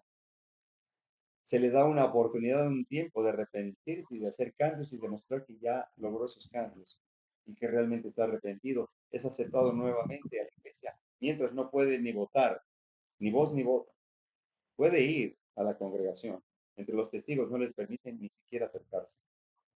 No, macro. Son tristes. No es así, eso no es bíblico. En Hechos 15:22, entonces, pareció bien a los apóstoles y ancianos con toda la iglesia elegir de entre ellos varones y enviarlos a Antioquía con Pablo y Bernabé, a Judas que tenía por sobrenombre Barsabás, y a Silas, varones principales entre los hermanos, y escribir por el conducto de ellos los apóstoles y los ancianos, los hermanos, y a los hermanos de entre los gentiles que están en Antioquía, Siria, Cilicia, salvación. No hay necesidad de que pasemos hambre ni sed, al paso que el depósito del cielo está abierto para nosotros y la llave nos es entregada. ¿Cuál es la llave? La fe, que es el don de Dios, abrir el depósito y tomar sus ricos tesoros. Ahora bien, ¿cuál es la llave para atar y desatar? La fe. Fue escrito en la Review Herald 15 de marzo de 1892, publicado en el libro A fin de conocer. ¿Se da cuenta? Esa es la llave de atar y desatar. En la fe, mediante lo que decidimos o lo que dejamos de decidir. Y así está el cuerpo de Cristo. Nosotros somos el cuerpo de Cristo. Nosotros somos la iglesia. Y así que pareció bien a los apóstoles y a los ancianos con toda la iglesia. Eligieron apóstoles, ancianos, hermanos, entre los gentiles también, para formarlos en el grupo de discípulos y declarar que nosotros somos el cuerpo de Cristo. En su carta a los filipenses, Pablo dice a Timoteo, siervo de Jesucristo, y a todos los santos con los obispos y diáconos, gracia y paz vosotros de Dios nuestro Padre y Señor Jesucristo. Aquí nos dice al Dios Espíritu Santo. Doy gracias a mi Dios siempre que me acuerdo de vosotros, siempre en todas mis oraciones, rogando con gozo por todos vosotros, pues vuestra comunión con el Evangelio desde el primer día hasta ahora. Estando persuadido de esto, que el que comenzó en vosotros la buena obra, la perfeccionará hasta el día de Jesucristo. Sea este el espíritu de todos nosotros. Porque pues por un solo espíritu fuimos todos bautizados en un cuerpo, ya sea judíos, griegos, libres, esclavos. A todos nos dio a beber de un mismo espíritu, del espíritu de Dios. Así que somos el cuerpo. Y el cuerpo es Cristo. Y Cristo la cabeza. ¿Se dan cuenta cómo Cristo es la cabeza de iglesia? Y nosotros su cuerpo. Y Él es nuestro Salvador. Así que como la iglesia está sujeta a Cristo, nosotros también estamos sujetos, casados con Cristo. Y Él es la cabeza, el cuerpo es la iglesia. Y está Cristo la cabeza, nosotros formamos el cuerpo, los brazos, las piernas. Dios no hace acepción de personas. A mí, pues, dice los de reputación, nada nuevo me comunicaron. Antes que el contrario, como vieron que me había sido encomendado el evangelio de la incircuncisión, como a Pedro, el de la circuncisión, pues el que actuó en Pedro para el apostolado de la circuncisión. Así que, pero cuando Pedro vino a Antioquía, le resistió. Aquí es donde Pedro se encuentra con Pablo y tienen ese diálogo. Es correcto dialogar para llegar en común acuerdo. Pero el diálogo tiene que ser en oración, pero también tenemos que ver qué es doctrinal y qué no es doctrinal. Posiblemente haya una mala interpretación de las Sagradas Escrituras, pero no todos los errores o falta de conocimiento son doctrinales. Si hablamos de las trompetas, es un tema doctrinal. Si hablamos de los sellos, las 7 iglesias, las 7 copas, es doctrinal. La historia, ¿cómo se dice? Historicista, el método historicista es el método doctrinal. Pero que si debemos pronunciar que Cristo es Dios o que en el Nuevo Testamento no se menciona como Dios el Hijo, no es doctrinal, pero porque no está entre los pilares. A ver si me explico. Sin embargo, es necesario reconocer que Jesucristo es Dios, pero que no vino como Dios. Y la Biblia menciona que Jesucristo es Dios y permitía que le adoraran.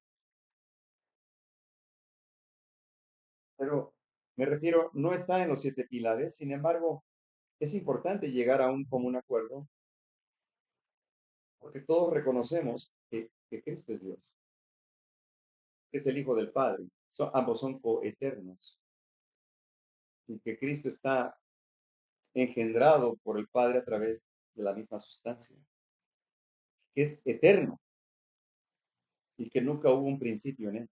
Él siempre ha sido desde la eternidad y será toda la eternidad. Eso debe quedarnos claro.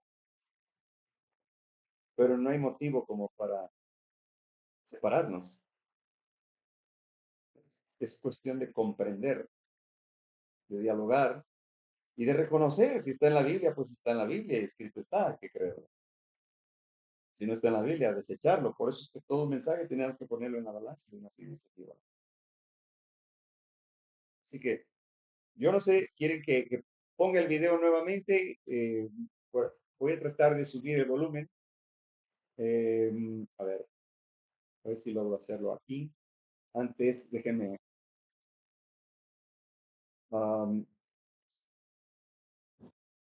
Si puede subir el volumen de la bocina, a lo mejor ahí hay más volumen. Sí, en la bocina lo hice, pero creo que en la aplicación OBS y estoy usando una bocina fuerte. A ver, voy a colocarlo aquí a ver si de nuevo puedo. O lo acerca al micrófono, lo acerca al micrófono a la bocina. Sí, o vamos a hacer esto. Están juntitos. Ya subí todo el volumen. A ver si voy a colocarlo. Pero necesito ubicarlo también desde aquí. Un momento.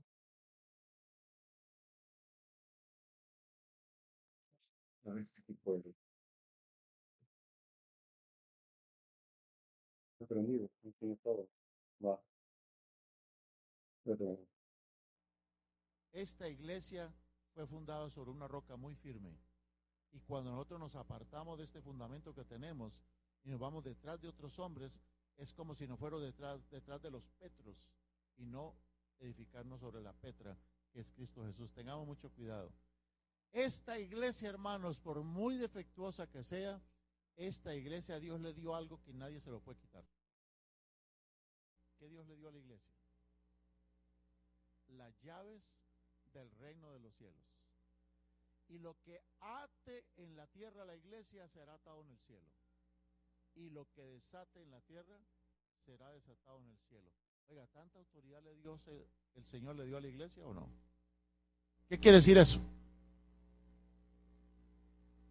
¿Qué quiere decir eso? A ver. La iglesia católica enseña que eso es el poder que le dio el Señor a Pedro y por eso Pedro es el de las llaves. Y notan que uno de los símbolos de Pedro son las llaves, ¿o no?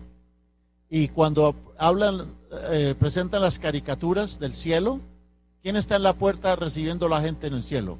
Pedro, y él tiene las llaves del cielo. Con sus llaves, las llaves de Pedro. No, esas llaves no se las dio a Pedro. Esas llaves se las dio a la iglesia. Es cierto, se las dio a un dirigente, a Pedro. Pero si ustedes leen, por ejemplo, teólogos como San Agustín mismo, un teólogo tremendo de la Iglesia Católica, pero también uno de los más herejes de la Iglesia Católica, San Agustín dice, la roca sobre la cual Cristo edificó la iglesia no es Pedro, es Cristo. La iglesia no fue edificada sobre Pedro. Y las llaves no fueron dadas a Pedro, sino a toda la iglesia. Esa es la interpretación que nosotros tenemos. La iglesia tiene, por la autoridad de Dios, el poder de atar o desatar. Ejemplos.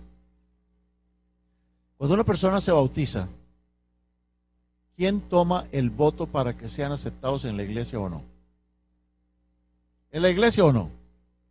Sí, y el candidato pasa aquí al frente, el pastor le hace un cuestionario, le hace preguntas, ¿cree en el Señor Jesucristo como salvador personal?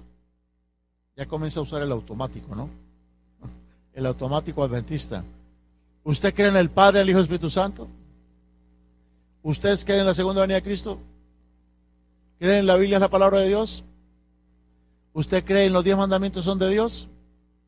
¿Está dispuesto a guardar el sábado? ¿Cree que su cuerpo es templo del Espíritu Santo? ¿Está dispuesto a devolverle al Señor sus diezmos y sus ofrendas? ¿Cree que es la iglesia verdadera de Dios? ¿Acepta el bautismo por inmersión? ¿Quiere ser aceptado en esta iglesia? ¿Lo están obligando a bautizarse? Uy, ahí se detuvo un poquito. Entonces, ¿qué hace inmediatamente? Hay alguien de esta iglesia que proponga que este hermano sea aceptado en la iglesia previo bautismo? ¿Sí o no? Y entonces un hermano dice, yo propongo. Pregunta 1, ¿hay alguien que apoya en la iglesia que él sea aceptado como miembro previo a bautismo? Y otro apoya. Todos los miembros de la iglesia de aquí, que están de acuerdo que este hermano sea bautizado, levanten la mano. ¿Qué hacen los miembros de la iglesia? ¿Fue atado o no? La iglesia tiene poder para atar gente a su iglesia.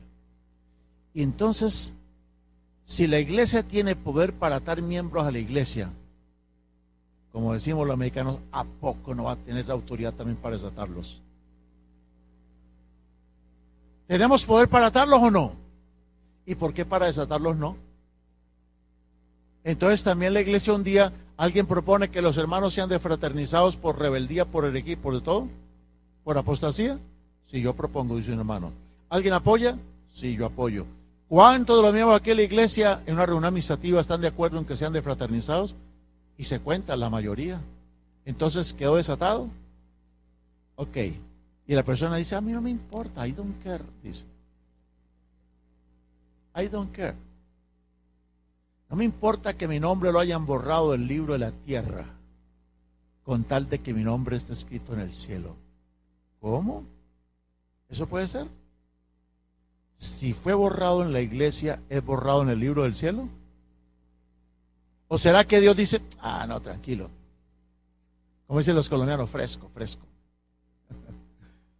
¿Será que Dios dice, ok, yo le di la autoridad para que los entren a la iglesia, pero no, tranquilo, si los sacan están en malos, todos están equivocados. Usted está en lo cierto. Usted tranquilo, tranquilo, mijito, si allá lo borraron, tranquilo, mijo, aquí lo tengo anotado todavía. ¿Ustedes creen que eso es así? ¿O no? ¿Será o no será? ¿Cuál es la diferencia entre la posición romana papal y la iglesia adventista? ¿Estamos haciendo lo mismo o no? Sí, la misma. Pero ¿cuál es la diferencia? Que en el sistema papal el pueblo no opina. ¿Quién toma la decisión? En la iglesia adventista, ¿quién toma la decisión? La iglesia. Entonces, eso fue lo que aprendimos de la Biblia.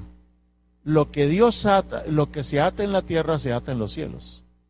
Y lo que se desata en la tierra, se desata en los cielos. Ahora, vemos esta gran blasfemia. Dice que ¿cuál es la diferencia? Voy a cambiar aquí la presentación. Me regreso aquí. Ok. Acá continúe. Un momento, por favor. Me toma un poco de tiempo. Ok. Ok, ¿cuál es la diferencia? Dice que la misma, nada más que diferencia de que acá en la iglesia adventista dice que los miembros son los que deciden. Sin embargo, él está diciendo directamente que pues, los, los líderes son los que llevan la determinación a merced de los votos de los feligreses. Está declarando prácticamente que la Unam Sanctam Ecclesiam del Papa Bonifacio VIII está vigente, que sin la iglesia es imposible salvarse. Eso está declarando. Y es una herejía de lo más pestilente que hay. Todo lo que mencionó fueron puras herejías. Y obviamente menciona a la Trinidad. Ahí creo que lo vieron. Ahora entendemos que ya no podemos caminar juntos, que ya nuestros hermanos han sido influenciados, que han sido arrastrados hacia nuevas tendencias, nueva orientación doctrinal, y que va a estar difícil que regresen. No digo que es imposible, pero ya estamos en la recta final. Va a ser muy difícil que regresen, que despierten. Esto le ocurrió al antiguo Israel. Se vuelve a repetir la historia. Por eso Dios siempre se guarda un pequeño remanente. Y no doblará rodilla ante Baal. Ahí los tienes doblados ante ese Baal que está predicando. Es un Baal. Me da tristeza a esos hermanos que seguramente estuvieron escuchando y que creyeron esas palabras de ese Baal. decía Acab. Eso sí te permiten predicar. Pero si tú predicas a la ley del testimonio, vas para afuera. Pero si tú predicas esos temas tan heréticos, tan fuera del contexto bíblico, eres bienvenido. Incluso los mismos feligreses te aplauden ya. Qué triste. Por eso están como están. Y no quiero decir con eso que nosotros estamos exentos de la apostasía. No quiero decir con eso que nosotros ya estamos seguros en el libro de la vida. Estamos en riesgo. Estamos a prueba. Si el resto, si Satanás se fue tras nosotros, es que viene tras nosotros. Aquellos ya los tiene. No vayamos a pensar que ya le hicimos. No. Algunos de nosotros podríamos estar peor que ellos. Peor. Porque este pueblo es muy separado, muy desunido. Estos movimientos no llevan la reforma pro salud. Por eso prefieren mejor marginarse. Estos movimientos no creen en salir de las ciudades. Estos movimientos hicieron la obra médico-misionera en curanderos, con una lista de precios. La permitieron. Este movimiento no diezma. No hay material en todos lados. Este movimiento tampoco tiene el espíritu de profecía. Estamos languideciendo de esos hermosos libros. Y podría enumerar muchas más. O sea, no podemos nosotros cantar victoria y decir que nosotros somos los escogidos o los que ya vamos invictos. No. Y créanme, muchos así lo piensan. Así lo creen. Y es terrible esto. Así que hermanos, que Dios nos ampare y no permitamos y que Dios no nos permita caer en ese mismo error de confianza, de tranquilidad, de comodidad. Porque ese fue el problema también de Sodoma y Gomorra, los excesos, la abundancia. En la abundancia está el problema y la ociosidad. Así que mis hermanos, este es el tema, que Dios nos ampare y que Dios eterno nos bendiga. Gracias por atendernos. Hermano, tengo una pregunta. Adelante. Bueno, es de mi mamá, pero también yo me quedé con la duda. Cuando en el Antiguo Testamento, en el santuario hacían el sacrificio de los animales, y hay una parte ahí en el Antiguo donde dice que la grosura era quemada en el altar y que subía el humo a la presencia de Dios y que era agradable el Señor, el olor de la grosura. Y nos vino a la mente, digo, pero si el Señor no come carne, él no está de acuerdo en matar animal. ¿O a qué se refería eso? La grosura es la grasa. Ajá. Cuando apartamos de nuestro sacrificio, nuestra labor, nuestra vida, el sacrificio agradable a Cristo, nuestras oraciones, nuestra labor, le apartamos toda, toda grosura, todo exceso, toda contaminación. Cuando nosotros quemamos ídolos, cuando quemamos lo que Dios permite que quememos, que nos estorba, y mediante la obediencia y los méritos de Cristo, eso sube como aroma agradable. También hay que tomarlo espiritualmente, no podemos tomarlo de manera literal.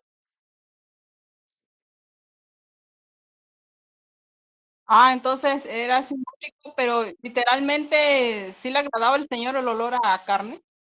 Jamás. O sea, todo el santuario terrenal era simbólico, el sacerdocio, los servicios, los sacrificios, todo era simbólico, apuntaban hacia el cuerpo de Cristo, hacia la cruz del Calvario. Todo el santuario terrenal era simbólico, porque un sacerdote no podría ministrar por los pecados. Solo ellos estaban ilustrándonos del real sacerdocio de Cristo. Nos estaban ilustrando del sacrificio, que Cristo sería el mayor sacrificio entregado a la cruz de Calvario, derramando su sangre por nosotros los pecadores. Estaba ilustrando el arrepentimiento de los pecados cuando el sacerdote se lavaba las manos y entregaba ese sacrificio, entraba al lugar santo durante casi todo el año. Y el sumo sacerdote al lugar santísimo. Todo el santuario terrenal era simbólico, todo. Ah, ok, gracias, hermano. Sí, de nada, para servir. Entonces, cuando vemos el altar del incensario y nos dicen, es que esto eran, nos explican que era ¿cómo se dice?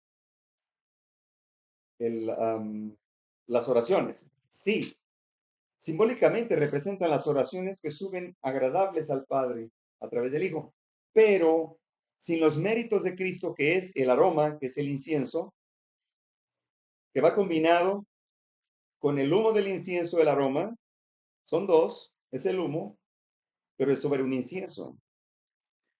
Y el aroma, el perfume, representa los méritos de Cristo.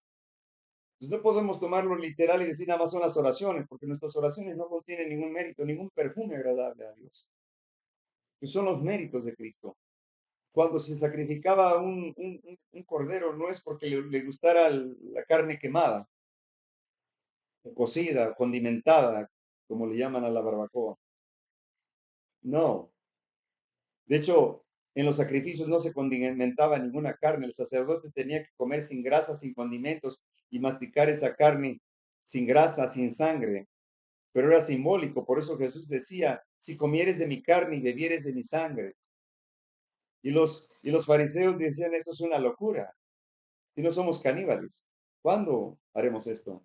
Jesús se estaba refiriendo de manera simbólica a sus padecimientos, a su sacrificio, a sus méritos como hijo de Dios, fe y obras. O sea, no hay nada literal de que a Dios le agradara la carne. De hecho, Dios es espíritu. Él no consume como nosotros, ni se goza en lo que nos atrae a nuestro paladar, a nuestro olfato, para nada.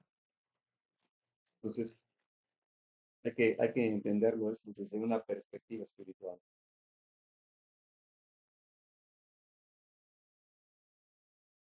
Amén. ¿Alguna otra opinión o sugerencia?